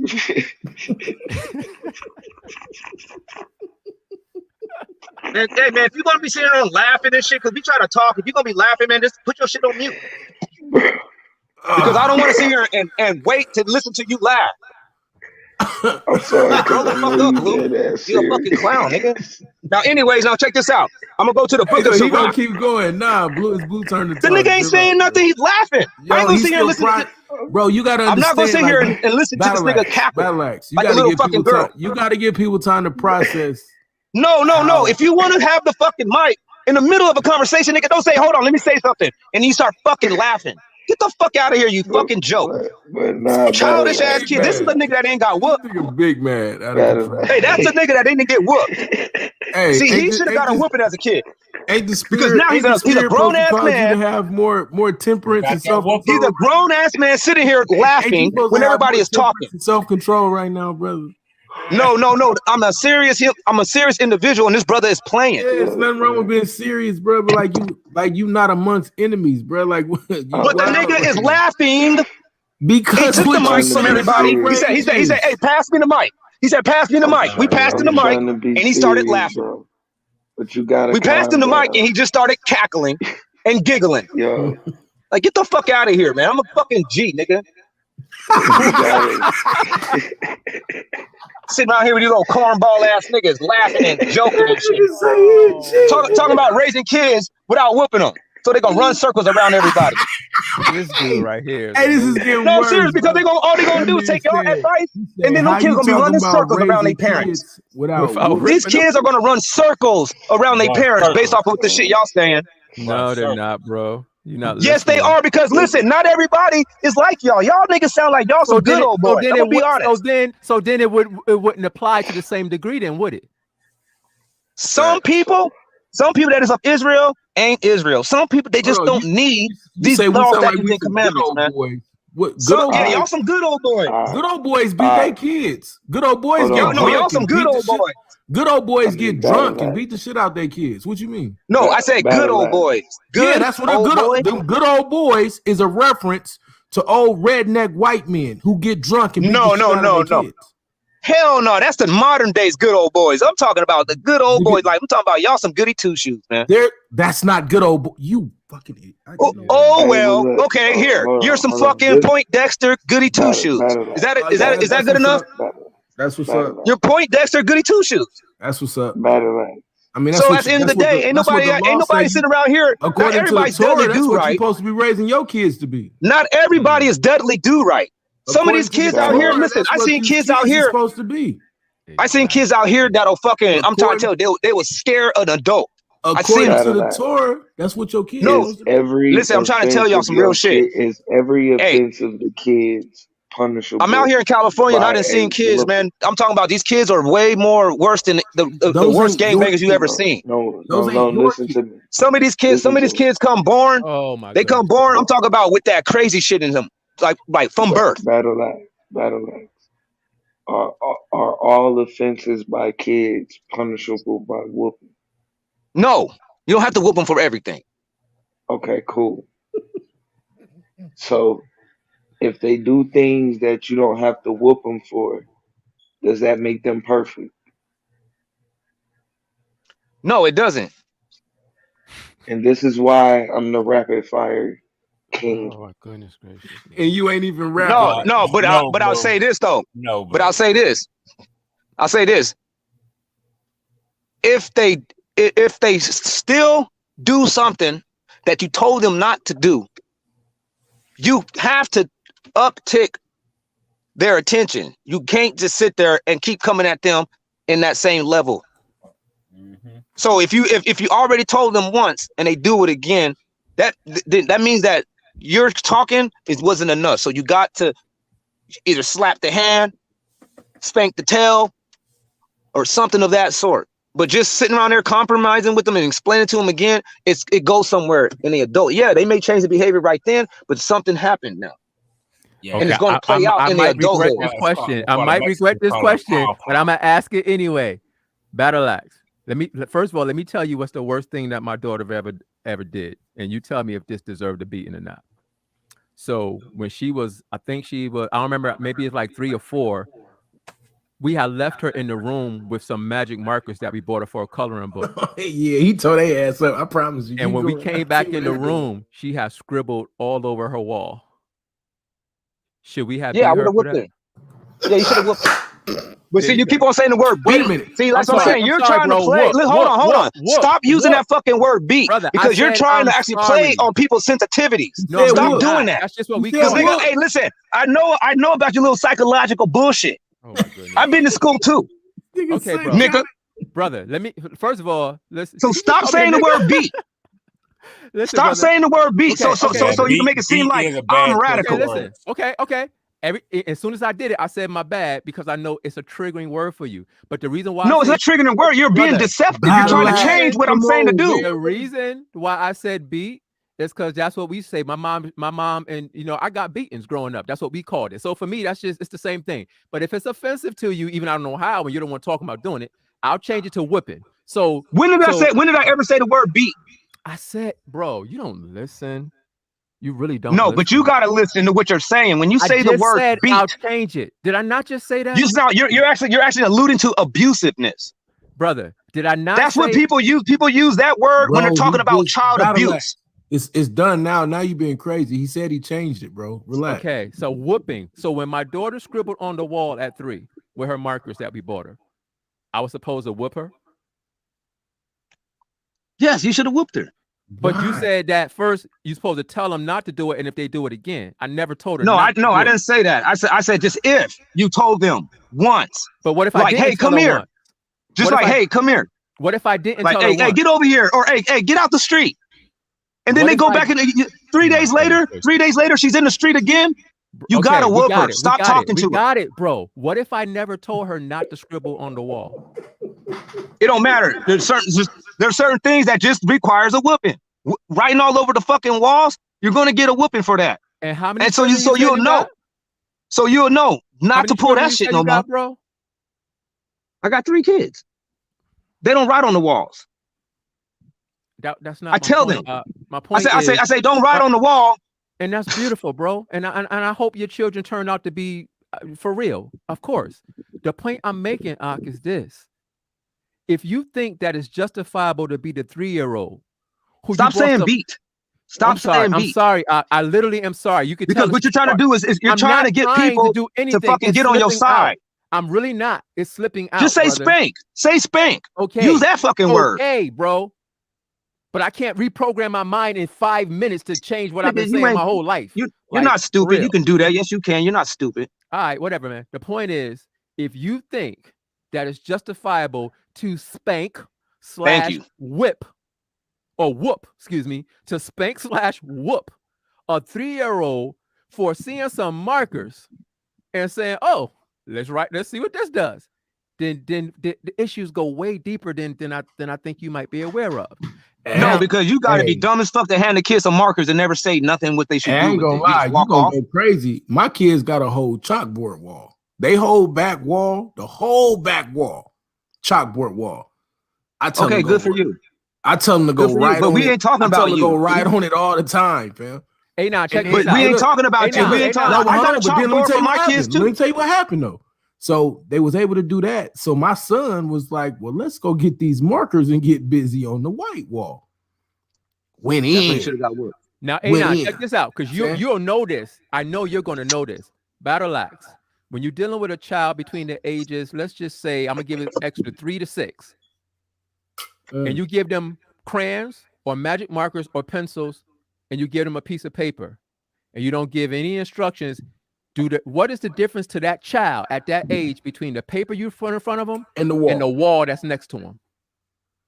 It's a piece of paper. They know what it is. The kids are not retarded. No, they don't. See the problem, Anon? I knew. Hold on. Wait a minute. I can get my 3-year-old right over here right now, and she'll give you a prayer. She'll tell you some of the commandments. She'll tell you what an Edomite is. She'll tell you what a Moabite is. She'll tell you all this shit. And she's only 3 fucking years old. What do you mean? Hold on. You just jumped away from writing to the different things of the Bible. No, but I'm saying if my kid kid can write. She knows the ABCs. You gotta listen, fam. You're not she hearing can count. You gotta. She can draw. She can do all this shit. She's 3.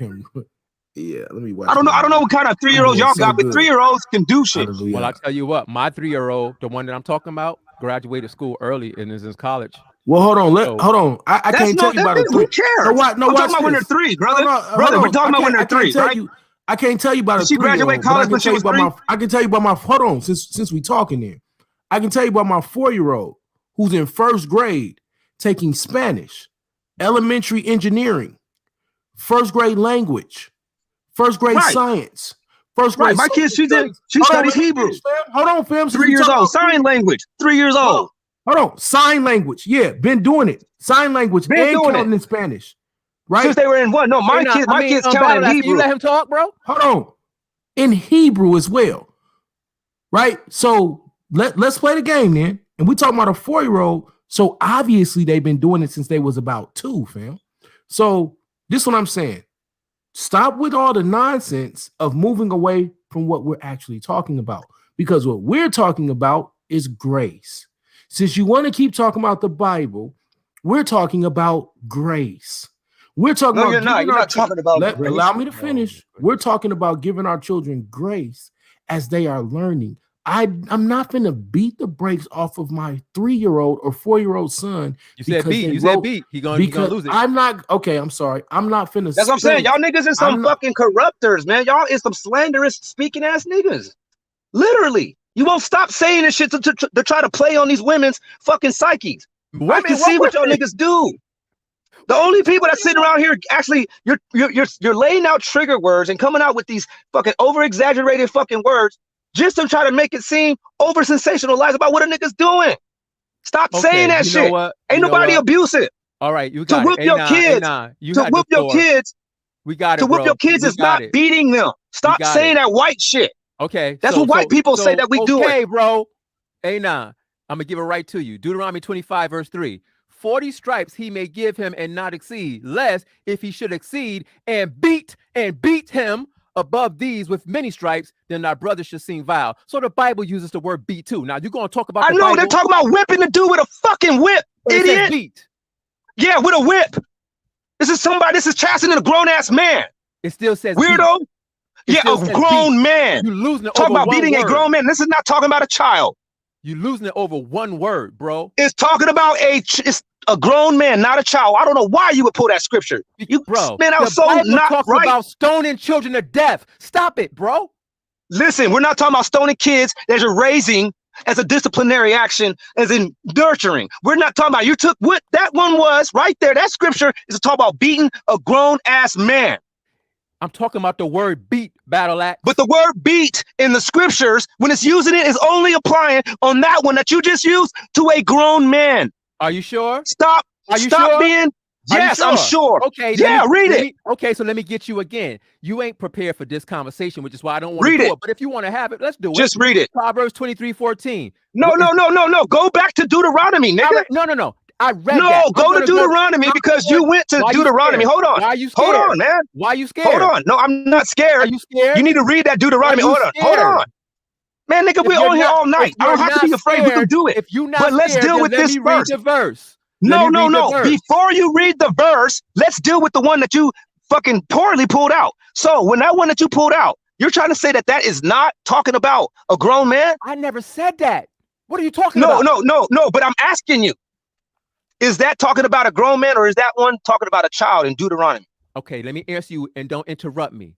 is talking about a man, but that was not my point for going there. There My you point go. was to show you that you're triggered by the word beat, but the word beat is in the Bible. But if you want to play I that know that game, the word beat is in the Bible. well, if you want to play that game, then watch this. Proverbs 23:13. Withhold not correction from the child. Withhold not correction from the child. If thou beat them with a rod, he will not die. Now, what you gonna say about that one? I'm saying that when you use that word beat in this fucking in this modern day and age, you're talking that word beat has been equated to child abuse. So you can't use that fucking word because that's not what we're saying. So stop using that word because that's a fucking trigger word. To you, bro? No, it actually is equated to child abuse in America. Stop saying the word beat because people can't handle that word these days. It has been equated to child abuse. The point is proven. The point. No, you don't know. You're fucking out of your mind. Appreciate. I keep saying stop using that word. It's actually like equated to child abuse today. Stop using that word. They use that word to justify us to being tripped on for child abuse. They took kids away. About this conversation, they take kids away because they say, oh, he's been beating his kids. Okay, you got a problem with this, but you the one that's talking about disciplining, quote unquote. And I'm telling you, I don't even do that. But you got a problem with me. Anyways, when a person's use the word beat, because what you just said was fucking stupid. So when a person uses the word beat, you're trying to actually make it over exaggerated to play on people's psyche. Stop doing it. Let's just leave that shit alone. That's what we're talking about. We're actually just talking about whooping a kid with a switch. That's what that's what it's talking about. Well, I think the rod in the Bible is the word. It just means a switch. It wasn't talking about you coming out there with a fucking a pole from the shovel, whacking your kid like it's a piñata. That's not what it's saying either, bro. It's just you have the switch.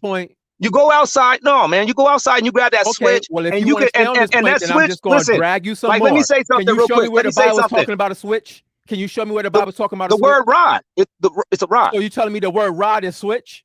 Now, if I tell you what this is when you're dealing with a kid, don't speak. If I tell you what this is in the when you're dealing with a kid, what are you gonna say then? When you're dealing with a kid, you can't hit the kid. Let me say something. Let me say something. Weird ass nigga, man. When you hit a kid, because I said when you are disciplining a kid, so then let's deal with it. Chill out. out. Don't know what that word is. Hey man, we got all night. So, but you got to have some patience too and chill the fuck out. I gotta have patience. Yeah, because you're running past the goalpost. You're just running. All right, touchdown. But stop running now before you run off into the bleachers. Damn. When you whooping a kid, we all know with our common sense. With all the people, listen, man, with all common sense, you know what you can use for a degree of punishment on a kid. You know that when a kid is a baby, that you don't whoop it at all. Why? Because it's a baby. When it becomes about 3-4 years old, you can actually just smack them on their hand. Give them the back of the hand. Let me see put your hand out and smack it with your 2 fingers. I do like 2 little fingers and pow to get the kid's attention. Like, no, stop. Or be quiet. No. Chill out. You ain't getting that. Stop asking. All right, that's that. That's that. But then when they get older and older, you can't just tap them with your fingers no more. So you gotta smack the butt. Pow, pow, pow. Pow, pow, pow. Then they get a little bit older. That smacking of the butt don't work. Or it starts hurting your own hand. You be like, man, I'm tired of using my hand. Mm-hmm. So now you go get a switch. Once you get that switch, and this is parenting right here. Once you get that switch, and that kid learns the sting of the lash. The kid learns the sting of a lash. Mm-hmm. You don't have to whip that kid 90% of the time. Because all you really do now, what I do now, I just come through with a switch and I'll just hit a piece of furniture. Wow. Mm-hmm. And they'll look and they know. They already know what the sting of the lash is. And the last one with the switch is, what's the one with the switch? What's the sound? I'll hit like a piece of furniture, a couch cushion or something, or maybe a bar stool. Mm-hmm. And what it sound like? You know how it sounds. Okay, so I got the pow, pow, pow with the fingers and the pow with the switch. Got you. Yeah. All right. What else? No. It's called Watow. W-A-T-O-W. Watow. What? Or Watow. Yeah. Like wet towel. Watow. Got you. Got you. Yeah, yeah. Almost like the sound of a whip. But this one is okay. And this is parenting, right? Got you. Yes, because you don't always have to whoop them after that. You can just hit a piece of furniture or just walk in with the switch. You're like, all right now. That's how I can do. I can control my whole set of kids by just walking in the room with a switch and be like, all right now. And everything changes. They're not bopping around, they're not throwing stuff around, they're not running around when I'm telling them to sit down and eat. Mm-hmm. If I don't do that, I can imagine my kids running amok. But what if you never had to do that?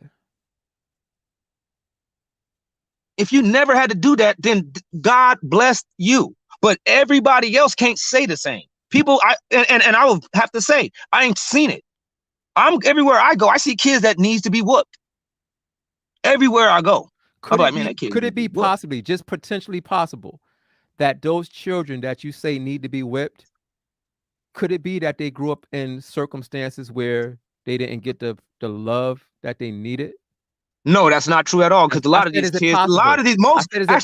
the kids that I see getting whipped don't even have these parents that you guys are sitting around here trying to fucking make people think exist. Like this kid that falls, bitch ass nigga, get your punk ass. I never said nothing like that, bro. No, but I'm saying though, but I've been listening to the show and we got people that's, you know what I mean, saying like contrasts, like we should, you know, pick the kid up and hug him. And I'm like, what? I'm like, instead of what?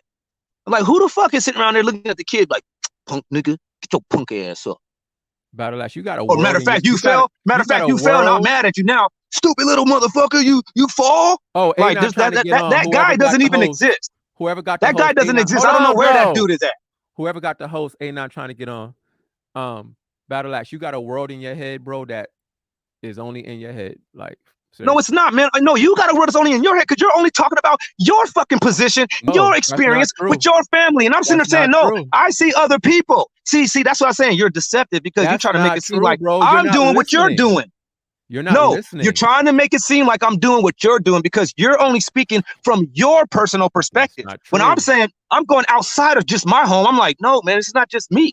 Okay. I can see it in a lot of different fucking places. Okay, Battle Axe. You see what I'm saying? Like, yes, because this is the difference between. I heard this is the difference between me and a lot of other people that stay online. Battle Axe. I actually have a very thriving social life. Great, brother. I am not online, and my channel doesn't grow, and I don't do a lot of things with debates and stuff. Is because I got a very, very, very eventful life with human beings. Great. So do I don't live online. I don't have this online life. Great. Okay. No, I'm finishing. I don't have an online life. So when I'm speaking from straight out from the trenches, not from my laptop. And I'm telling y'all, these kids, they are worse than what they were when they were getting whooped. I'm talking about black people as a people. When we were being whooped, things were different. When they stopped whooping the kids, there was no more household. The family now turned into a circus act. And every once in a while, we got dudes like you. So the family. Every once in a while, we got dudes like you or dudes like Anon that got it all going on. And I'm like, great, that's fine. All right, cool. So the good for you. Structure, but not everybody's going through that. So the broken family structure in our community is because the lack of the lack of whipping the children. Yes, this is the lack of discipline. The Bible is saying it. The Bible says it. So I'm actually saying what God says. Like, if you guys don't, it says, he who spares the rod spoils the child. And we got nothing but spoiled ass brats. Take a breath, bro. Take a breath. Take a breath.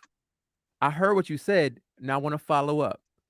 So according to what you're saying, it's not the 7 billion other things we could point to in the homes. It's just the fact that parents are not whipping their children, and that's why the homes are broken. It's not just, but I'm saying ever since that happened, you can see that there was an uptick of negative results in the family household, period. The family was disintegrated. The black family fell apart from that point.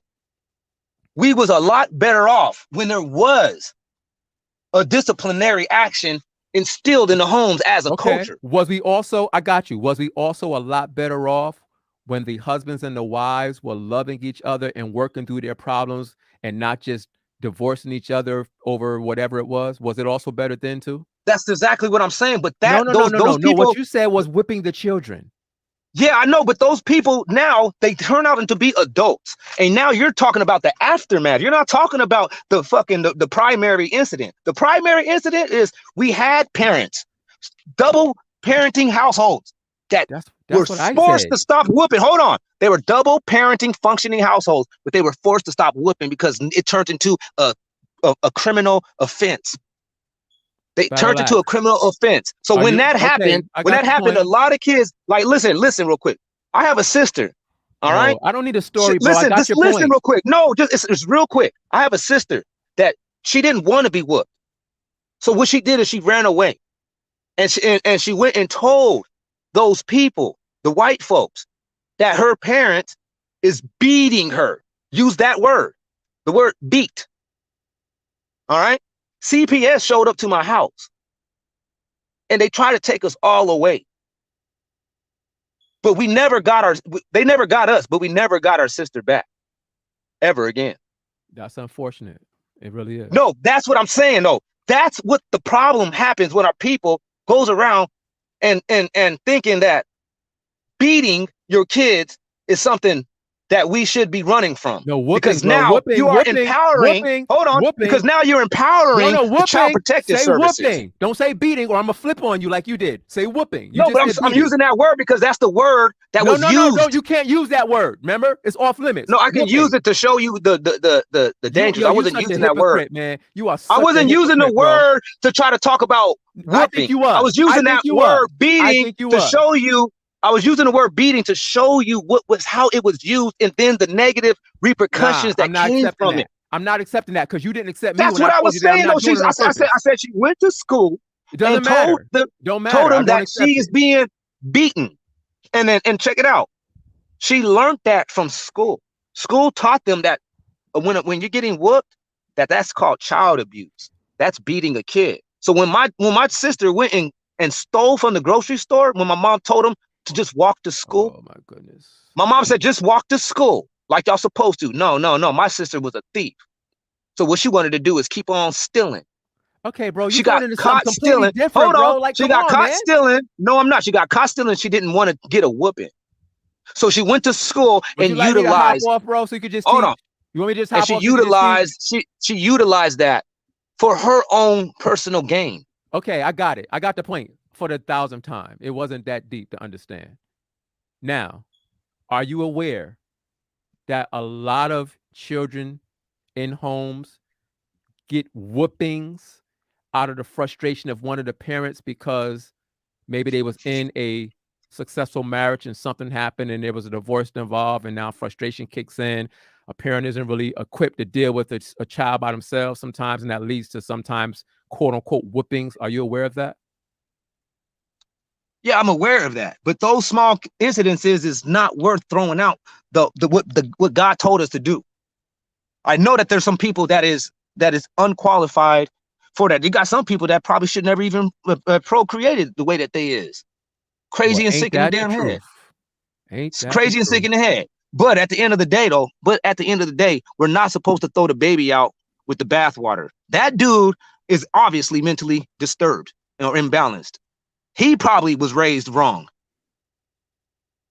He's probably spoiled, because that's the reactions of someone that's spoiled is you throw a tantrum.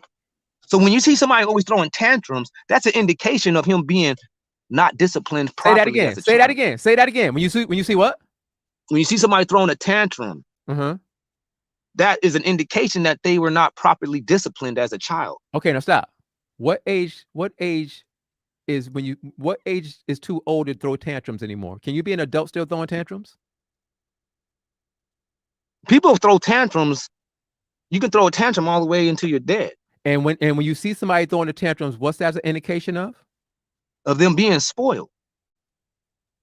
I hope you understand I hope you understand what I just did. No, I don't. No, you're not really good at this. So just go ahead and explain. Okay. I'll let you say it. I actually do this though. No, you're not good at it though. Okay.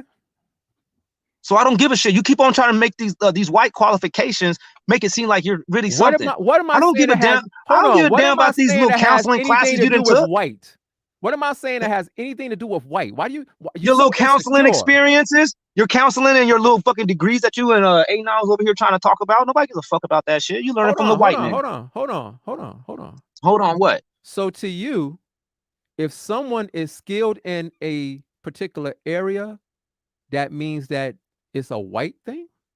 No, that's not what I said. I said that you were saying here talking about that you guys took counseling, you studied psychology, and this and this and that. And I was like, yeah, that's white people shit, though. That's what they have taught to destroy your dumb ass. Wait a minute. So does the Bible, I'm almost afraid to ask, but does the Bible deal with understanding the mind and how it works?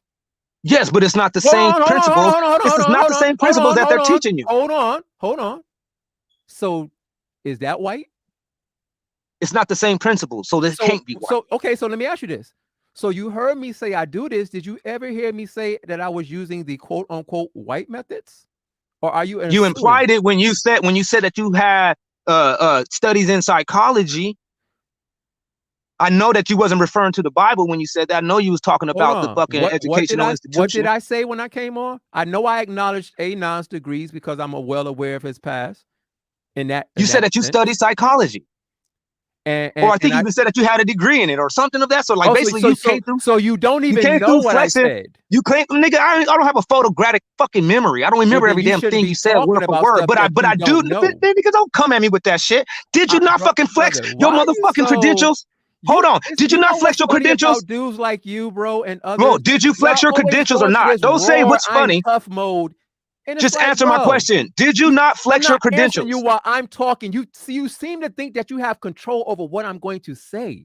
Did you not flex your credentials or not? Just answer the question. I'm not answering nothing while I know because you know you're fucking wrong. Because I got you. If that makes you feel good, bro. Because I got you. You thinking that you powerful, but every time you run up to battle axe, you get done up, nigga. Let me tell you something. You have never run up and get done up. Existence got me. What you guys is fucking. What you guys is white knowledge. Coming over here with that honky knowledge, man. Nobody care about all that shit. Better stop trying to raise your kids like white people and Mexicans. Y'all trying to raise your kids like whites and Mexicans. Y'all kids ain't black people ain't white and Mexican. You are not prepared to have any type of biblical conversation with me. You're not even close to being prepared for that. Not even. Anyways, you just failed in this conversation, though. So you say, bro. So you say. You failed. You failed. Because you're trying to abandon the whole part of you coming through here flexing credentials. And now you're trying to make it like, no, I'm actually like pseudo-biblical. Like, you're not pseudo-biblical. You're not biblical at all. Let's do it now. You're not raising your kid. Let's do it now. You're not raising your kid according to the Bible at all. First of all, let's do it. All right, I ain't even going. You're not raising your kid according to the Bible at all. And you're actually saying, I did it without the Bible. And mine's just fine. Yo, why don't you stop talking and let's do it right now? It's 3:42 in the morning. No. What subject you want to deal with in the Bible right now? Anything.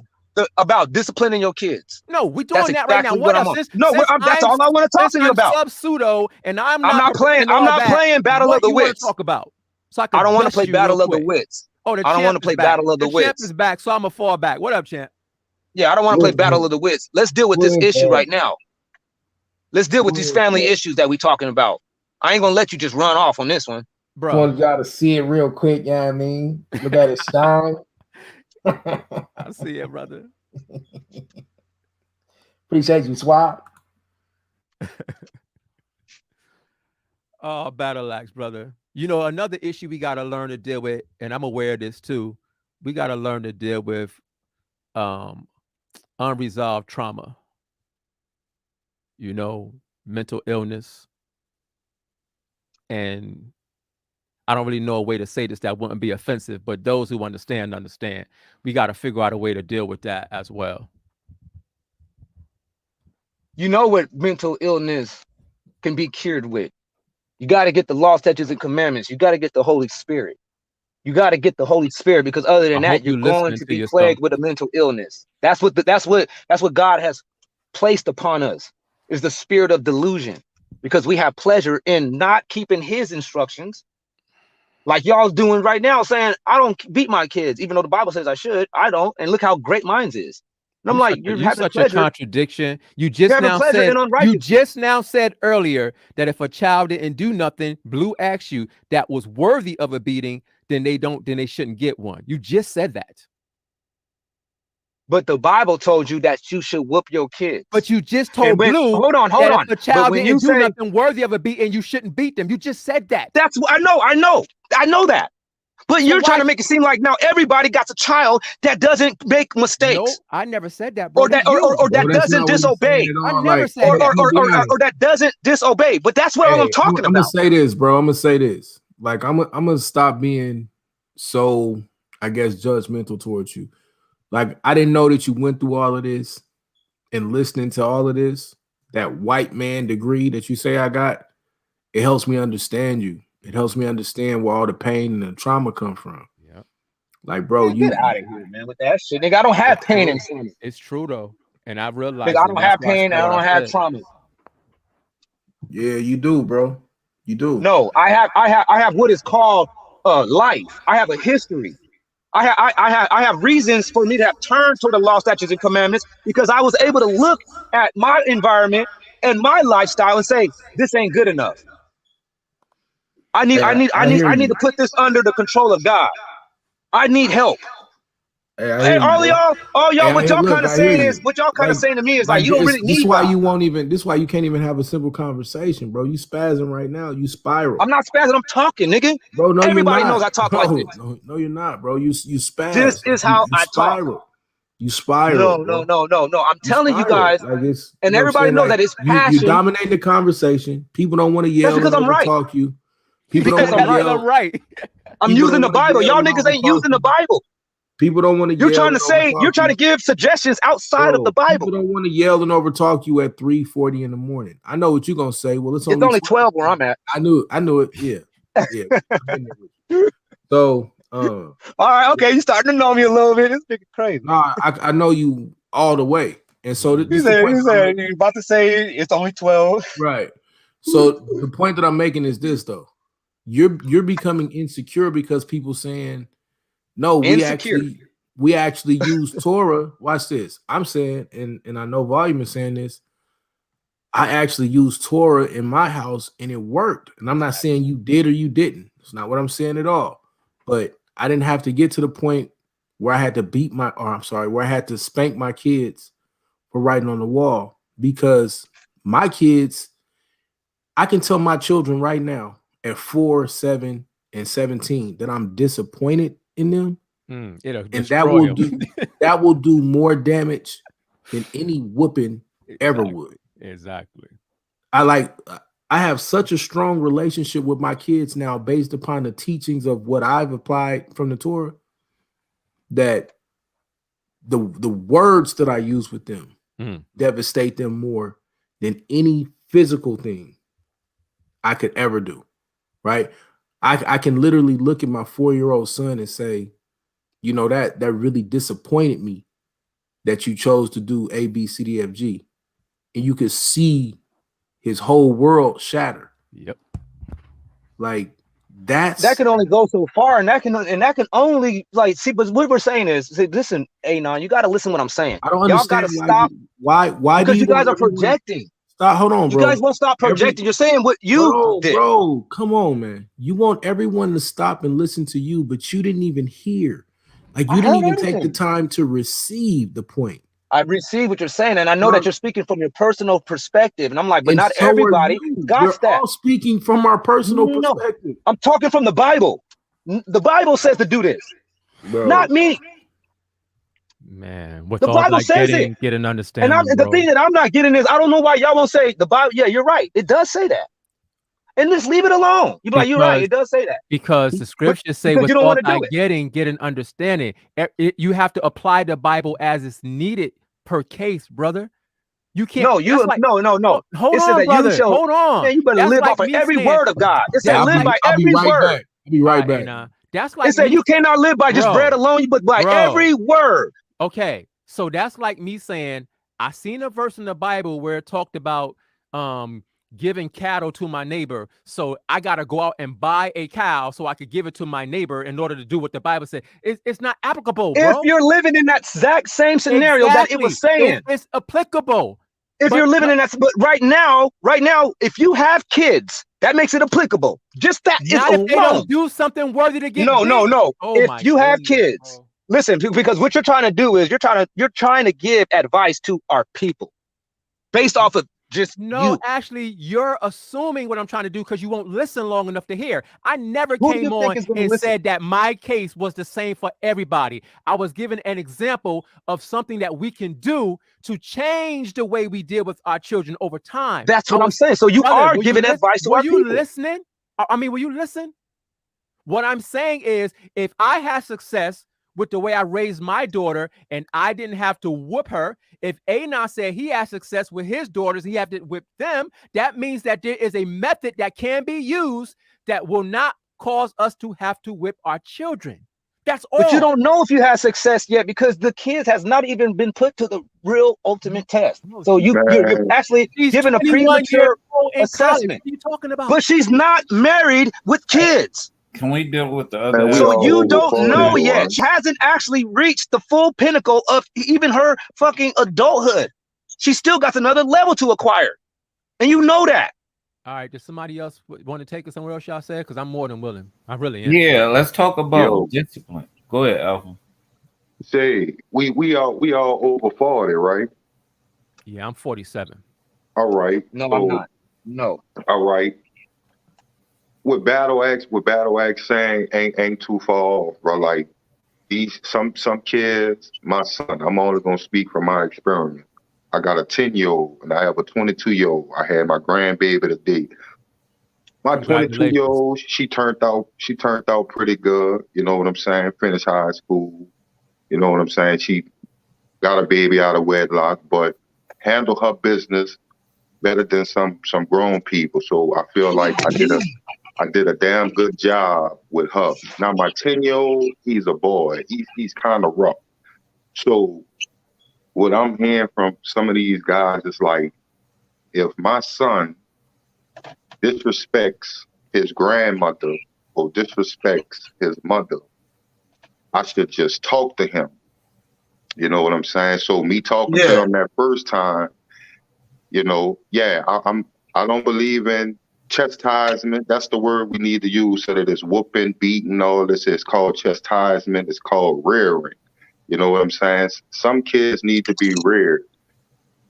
If you a 90s baby, if you a 90s baby, a 2000s baby, you don't get this. If you from the 80s, from the 70s, you understand.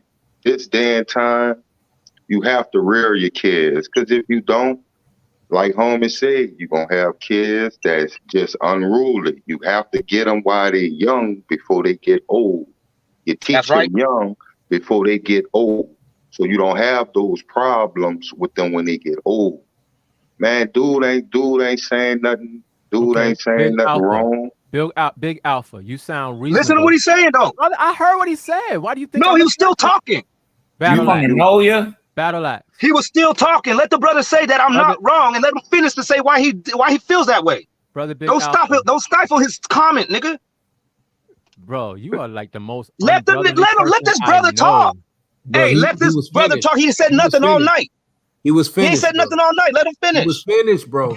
No, he wasn't. You don't tell him when he was finished. No, you could tell because he's not trying to say anything. He was. else. No, I couldn't. So let him finish because it didn't sound like he was cut off. But see, like I said, man, some kids need to be reared or need to be chastised. If you take out the Bible, man, these children still need to be chastised, man. Because if you don't show them what's right, you know what I'm saying? These children, they gonna run them up. And I can tell you, households and families that's in my family and friends of families, you know, with rearing don't do. You have unruly kids, disrespectful kids. I'm talking about, man, some of the most crazy shit when you dealing with a child raising a child. You know what I'm saying? But if you're an adult and you know the benefits of if I rear my child, you know what I'm saying? Like, you remember how they used to say back in the day, it's better for me to get you than to let the police get you or let dude in the street get you. You know what I'm saying? New Orleans. So it's with dudes saying ain't too far off. Me personally, I'm gonna rear mine and I'm not gonna stop it because I feel like as me being a man, that's my duty to teach my children what's right. Now, if I gotta whip, if I gotta chastise them, hey, so be it. It's gonna hurt me more than it's gonna hurt them. But I know the benefits. You know what I'm saying? My son, once again, man, used to be disrespectful. But until I like really put my foot down and gave him and chastised him, man, his grandma called me yesterday while I'm coming from work. Like, I just want to say, whatever you did and whatever you then told him, it's working, Sean. You know what I'm saying? So, man, I ain't got no problem with chastising no child, man, because I'd rather do it than have these police do it or Brother Alpha, I have just got somebody else I got a child. 1 second Nah. question for you, bro. Just a 1 second question. Then I want to ask you Okay, something. go ahead, Andy. Cause I ain't got a problem with what you said, but here's my question to you. Okay. You gave an example of how you saw that your child needed to be disciplined. I forget the word you said. No disrespect. I think you said chastise. Chastise, right? Discipline. That's a better word for it. Discipline, chastisement. So you saw that your son needed to be disciplined, and as a man, you stepped up and did what you had to do to put him on the right path. Correct? Yeah. Okay. Now here's my question: if your son didn't do anything that required you to do that, would you have no, I'm not gonna chastised him touch for no him. reason? Yeah, I'm not gonna touch him. And that's the whole point of what I've been making all night. That's it. Yeah, nobody's talking about beating kids for nothing. You don't touch a child if they're not doing anything. You know what I'm saying? But and that's all I said, bro. Everything else you have heard to step was battle in. axe making up an argument that I never made. I never. Yeah. Came No, you're on making and it seem said, like your child is perfect. Hold on, battle axe. You wanted me to shut up and listen to him, so you shut up while I'm talking.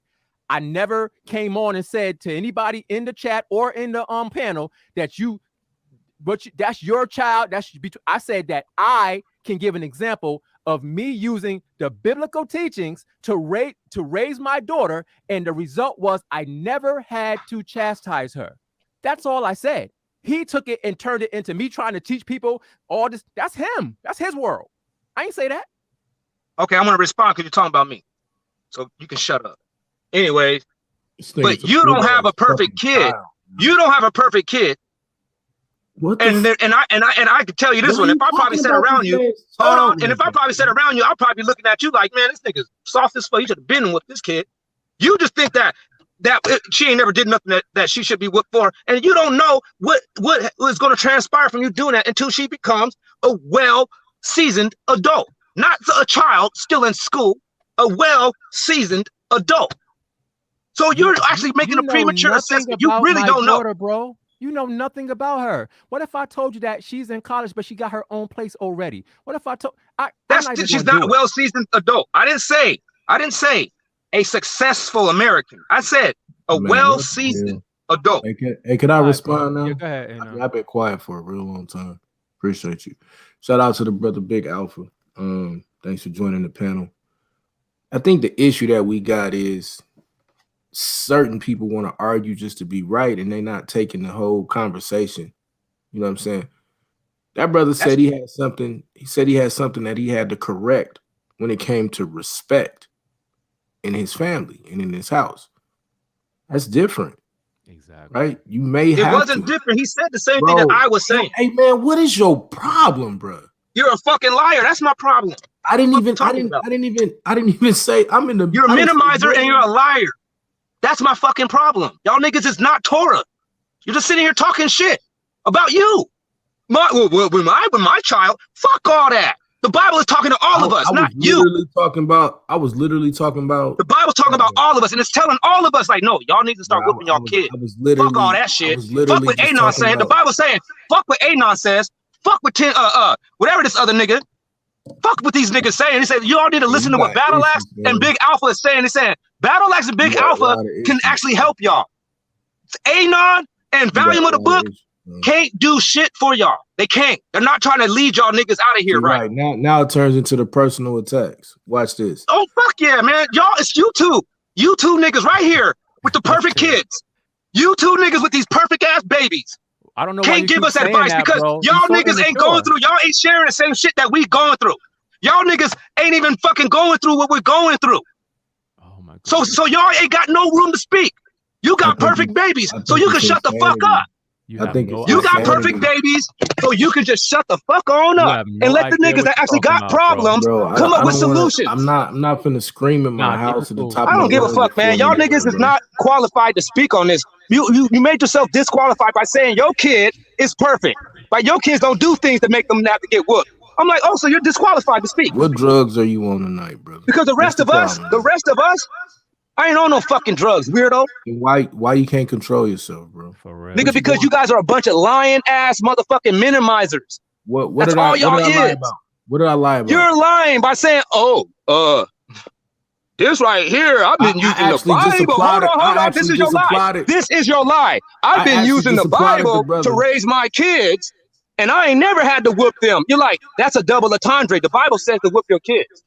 He said that's the Fucking weirdo. Double He entendre. said that's Okay. a talent. Yeah. Can I Okay, speak okay. now without? Okay, that's called double standards. How about that? Hold on, Can you get Alpha. that? That's a double Hey, Big standard. Alpha. Hey, Big Alpha. I just wanted to say this to you, bro. I applaud you for raising your family, fam. I don't want to. I don't want to get it misconstrued that I'm saying there's never going to be a time where no one has to spank their children, right? I'm just saying we haven't had to, and I think that there are ways that certain people can do it without having to, especially because there was a point that you had made about, you know, a lot of these kids that you said they out of control, they didn't have a certain lifestyle that they grew up in. You see what I'm saying? Yeah. There's a different lifestyle that some of us provide for our kids. I'm not bragging. I'm like, it's not any of that. I'm just saying I busted my ass. I worked hard. I came out of the gutter to be in a certain position to provide for my family in a different manner, not better, not worse, just different. And so I'm saying, if you are in that situation, there are things that you can do and a certain thing that you can provide that you won't be in that position. That's all I'm saying. And I've seen it happen.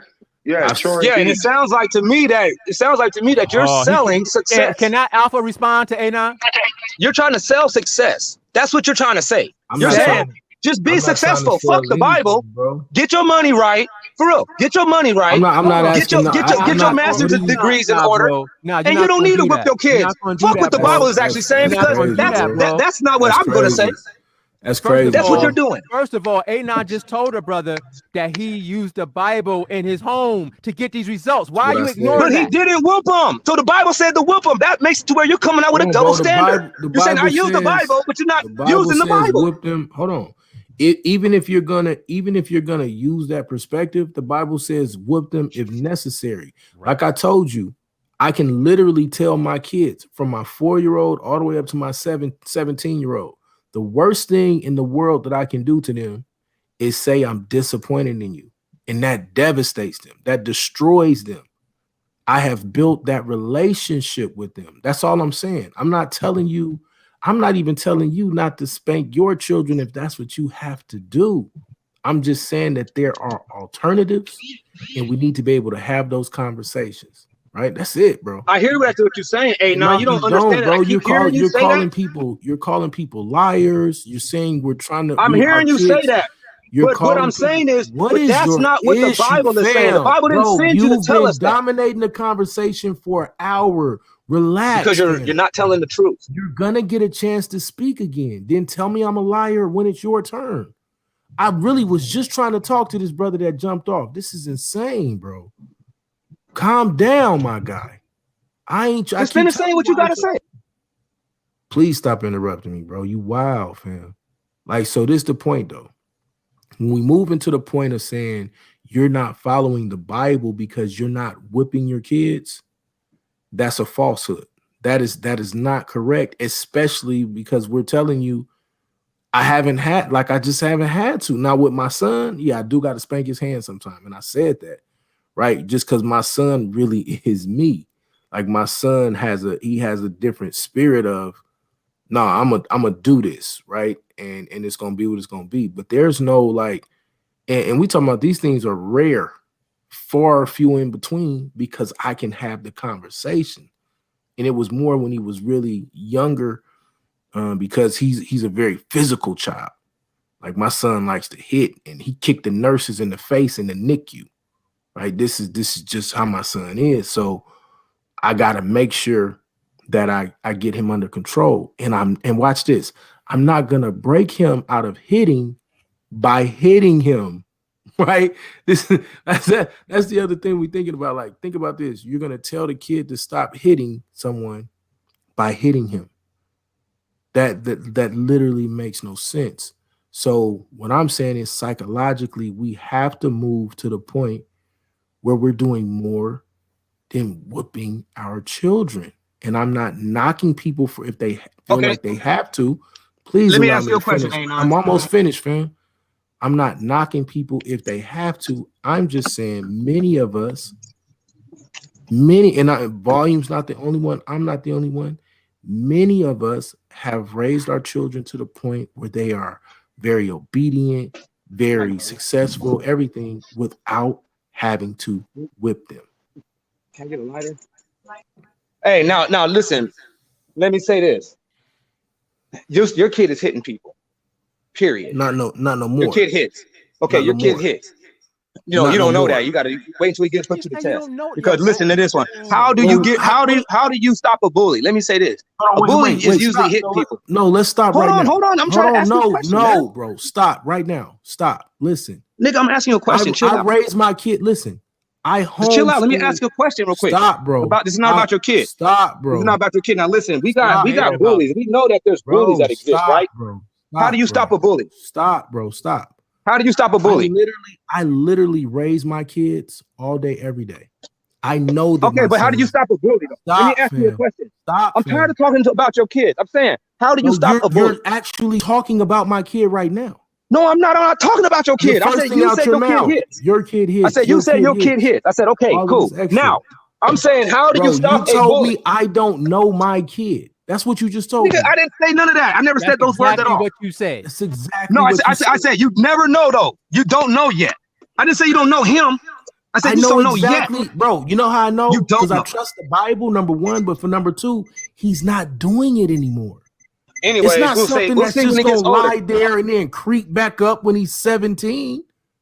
It might. Yes, it does. No, that's not. That's exactly how. Listen, that's exactly how this shit works. The stuff that goes on when a kid is a child, that stuff plays out in other things when they become an adult. That's what the reason why it becomes. That's why. Let me say this, nigga. Damn, man. That's the reason why the kids become considered spoiled before you start talking about what people's kids are gonna be. Because you're nigga, I'm not talking about what your kid is going to be. Now let me ask you a question. You literally just did that. Okay, let's get off of your kid, man. Let's get off of your kid. I don't want to talk about you and your kid. You don't realize I keep on trying to tell you, man, that you guys keep using your personal fucking scenario, your one isolated event, and try to make that stand for all of us. Hey, bro, I swear. And I don't want to talk about you and your experience with your kid, because you already done said that your kids don't do things where they gotta be hit, and then you turn around and say your kids be hitting, so you had to hit them too. I said one.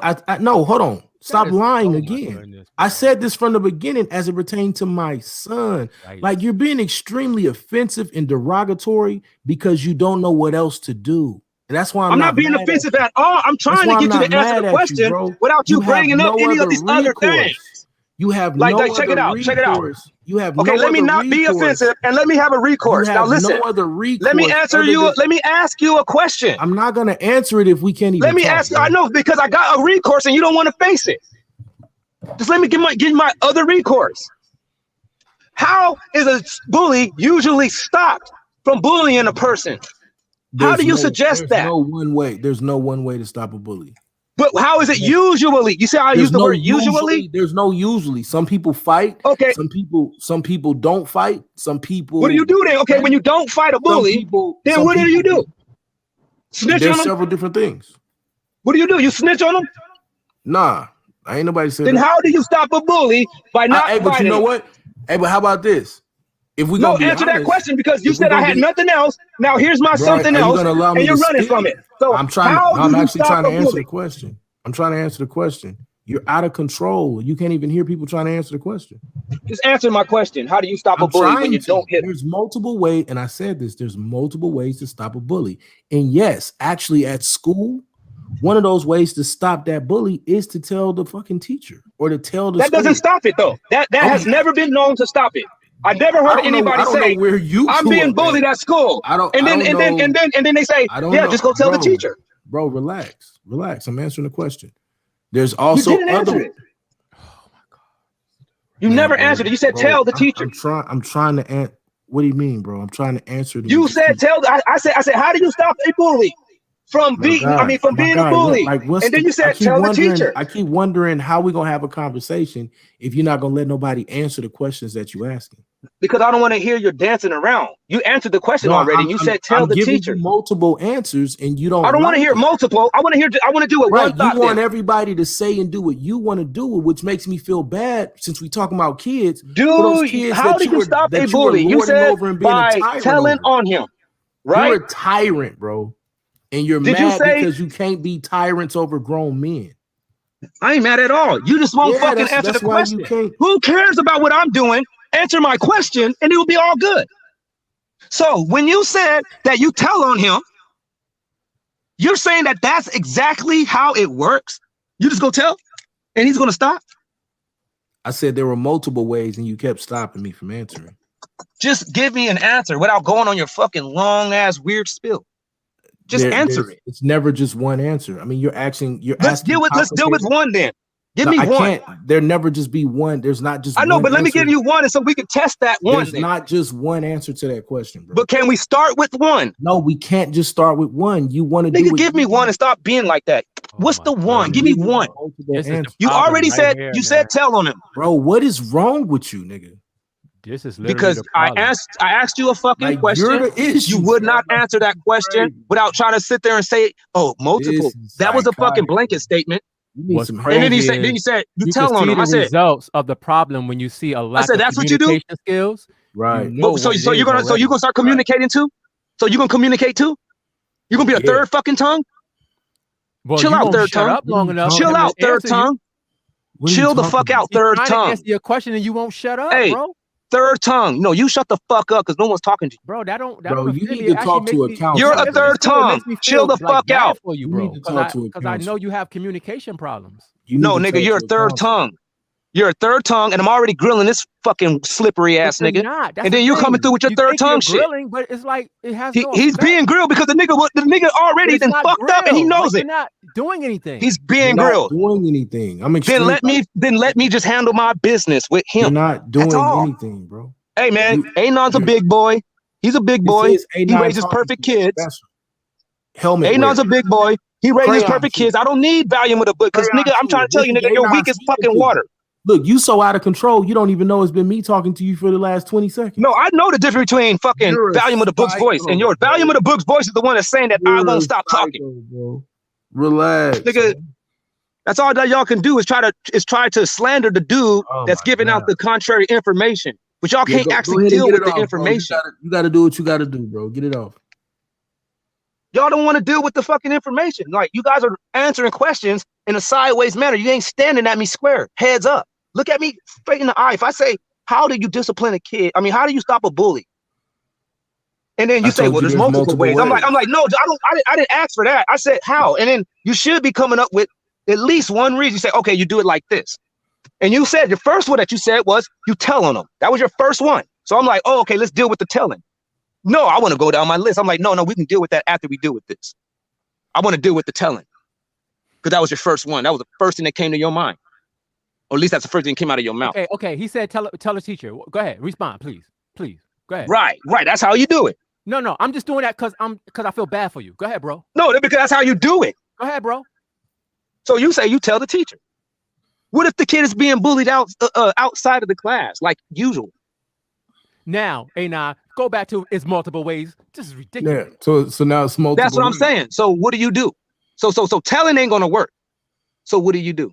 So now there's multiple ways depending upon what your social. Just give me another one, bro. Please stop interrupting me, bro. It's childish at this point. Just give me another one. Learn how to have a conversation that actually goes far. Let's do it like this. Let's do it like this. Let me give you what you want. You know what? You fight the bully. There you go. You fight the bully. You know it. You know damn well it. You know damn well. Thank you. Now, so that was my point. Exactly. Now what's your point? What's your point? My point is, nigga, physical altercation ends bullshit. He still don't. You don't even get what you just This said. nigga stupid, bro. You a fucking idiot. I swear to God. Oh my goodness. Oh my I'm an idiot, God. but Bro. hey, but you are the only two dudes that's online telling everybody that y'all that's actually raising your kids according to the Bible, but you don't whip them when the Bible says that you should. You're fucking stupid, and you're not. You guys are Now fraud. you're You're not lying. Israel. Now you're You're lying and fucking bearing false frauds. witness. Now Y'all you're niggas are just lying and fucking bearing false Bible witness. nerds. Y'all just a bunch of Bible thumpers. But If y'all you niggas came, ain't. Y'all if you niggas came don't to keep the my commandment. house, you know what? Never mind. Yeah, you're right, man. You're right. You're just You Bible got it, thumpers. Y'all bro. niggas don't actually do the commandment. You're You right. do know the Most High gonna deal with you for this shit, right? The Most High gonna deal with you for this shit. I use Bearing the book. false witness, If the bro. most listen, Bearing I can show false the Most witness. My High. whole I can house is show the founded Most High upon and the say, but look, Bible, brother. it says it You are right bearing here. false witness, but it's all good. Go ahead. I can say, look, it says it right here in the Bible, and then I can go use your timestamp and say, but look, God, these niggas said that right here on this timestamp. And we What the will fuck be you talking fine about? because then nobody tell you never spank your kids. Exactly. We just saying there's other ways to do it, and you don't like that. You No, want us to you're go saying that around, you didn't. That's what I'm bro. saying. I didn't say you're saying don't ever. I said exactly what you said. I said you said that you raise your kids according to You're the out of Bible. control, But then bro. I said, but the Bible says that you're supposed to whoop them, You're a and you're saying that you psycho. never had done that. You're a You psycho. said it. Here's how we know. Then you Here's how we backtracked and know. Here's backpedaled and how we said, well, know my you're son, I lying. have. No, he said that first. Actually, No, he didn't. No, actually, he did. He didn't bring up his daughter until I brought up mine. When I've been talking to you wouldn't know Anon, that, though. when I started talking to Anon, this nigga only brought up his daughter. I didn't even know that he had a son until he just mentioned that. That's crazy. This whole time, I think that because this you're dude not has a listening. daughter Because that's you don't grown, listen, bro. and she's in school, and she's about to be doing great in life. That's all I heard, and he has never had to whoop her because she's perfect. You didn't listen, and so you angry. Check it out. Stop assessing me. Do we get to speak? Stop assessing me because I don't do that. I don't sit there and say, hey, Anon, hey man, you're feeling nervous. Or I don't say, hey, Anon. Hey, Anon. You're feeling a lot of pressure right now. I don't say that shit. All I sit there and just say, hey, look, it says right here in the Bible. Hey, look it. This is what the Bible is saying though. That's all I'm doing, nigga. I ain't mad. It's just that you're being fucking crushed. Yeah.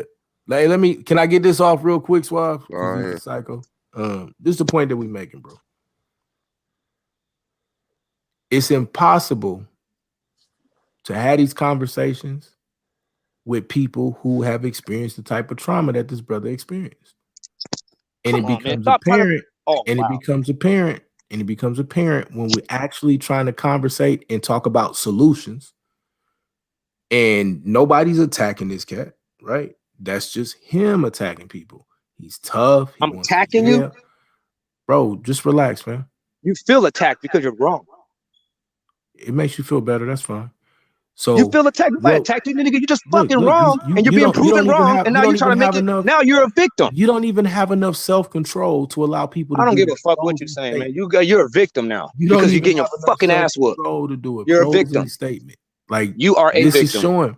This is showing that you are not living by the spirit of the Bible. And so this shows that you don't live by the spirit of the Bible based off what the fuck you've been saying. As we move, you don't even advise the Bible. You don't even use you don't even tell people to listen to the Bible. As we move forward, we would like to prove to people that the Bible has more to offer than just whipping your kids to correct. It doesn't. It never said that. That doesn't say that. It says to whoop the kid. That's the ultimate purpose of this, to show the people that the Bible presents more options than just whooping your kids to correct them. But the Bible says to whoop your kids. Period. That's the only solution to correcting kids, right? Does it not say to whoop your kids? Let's answer it like that. Is whooping your kids the only solution to correcting them according to the Bible?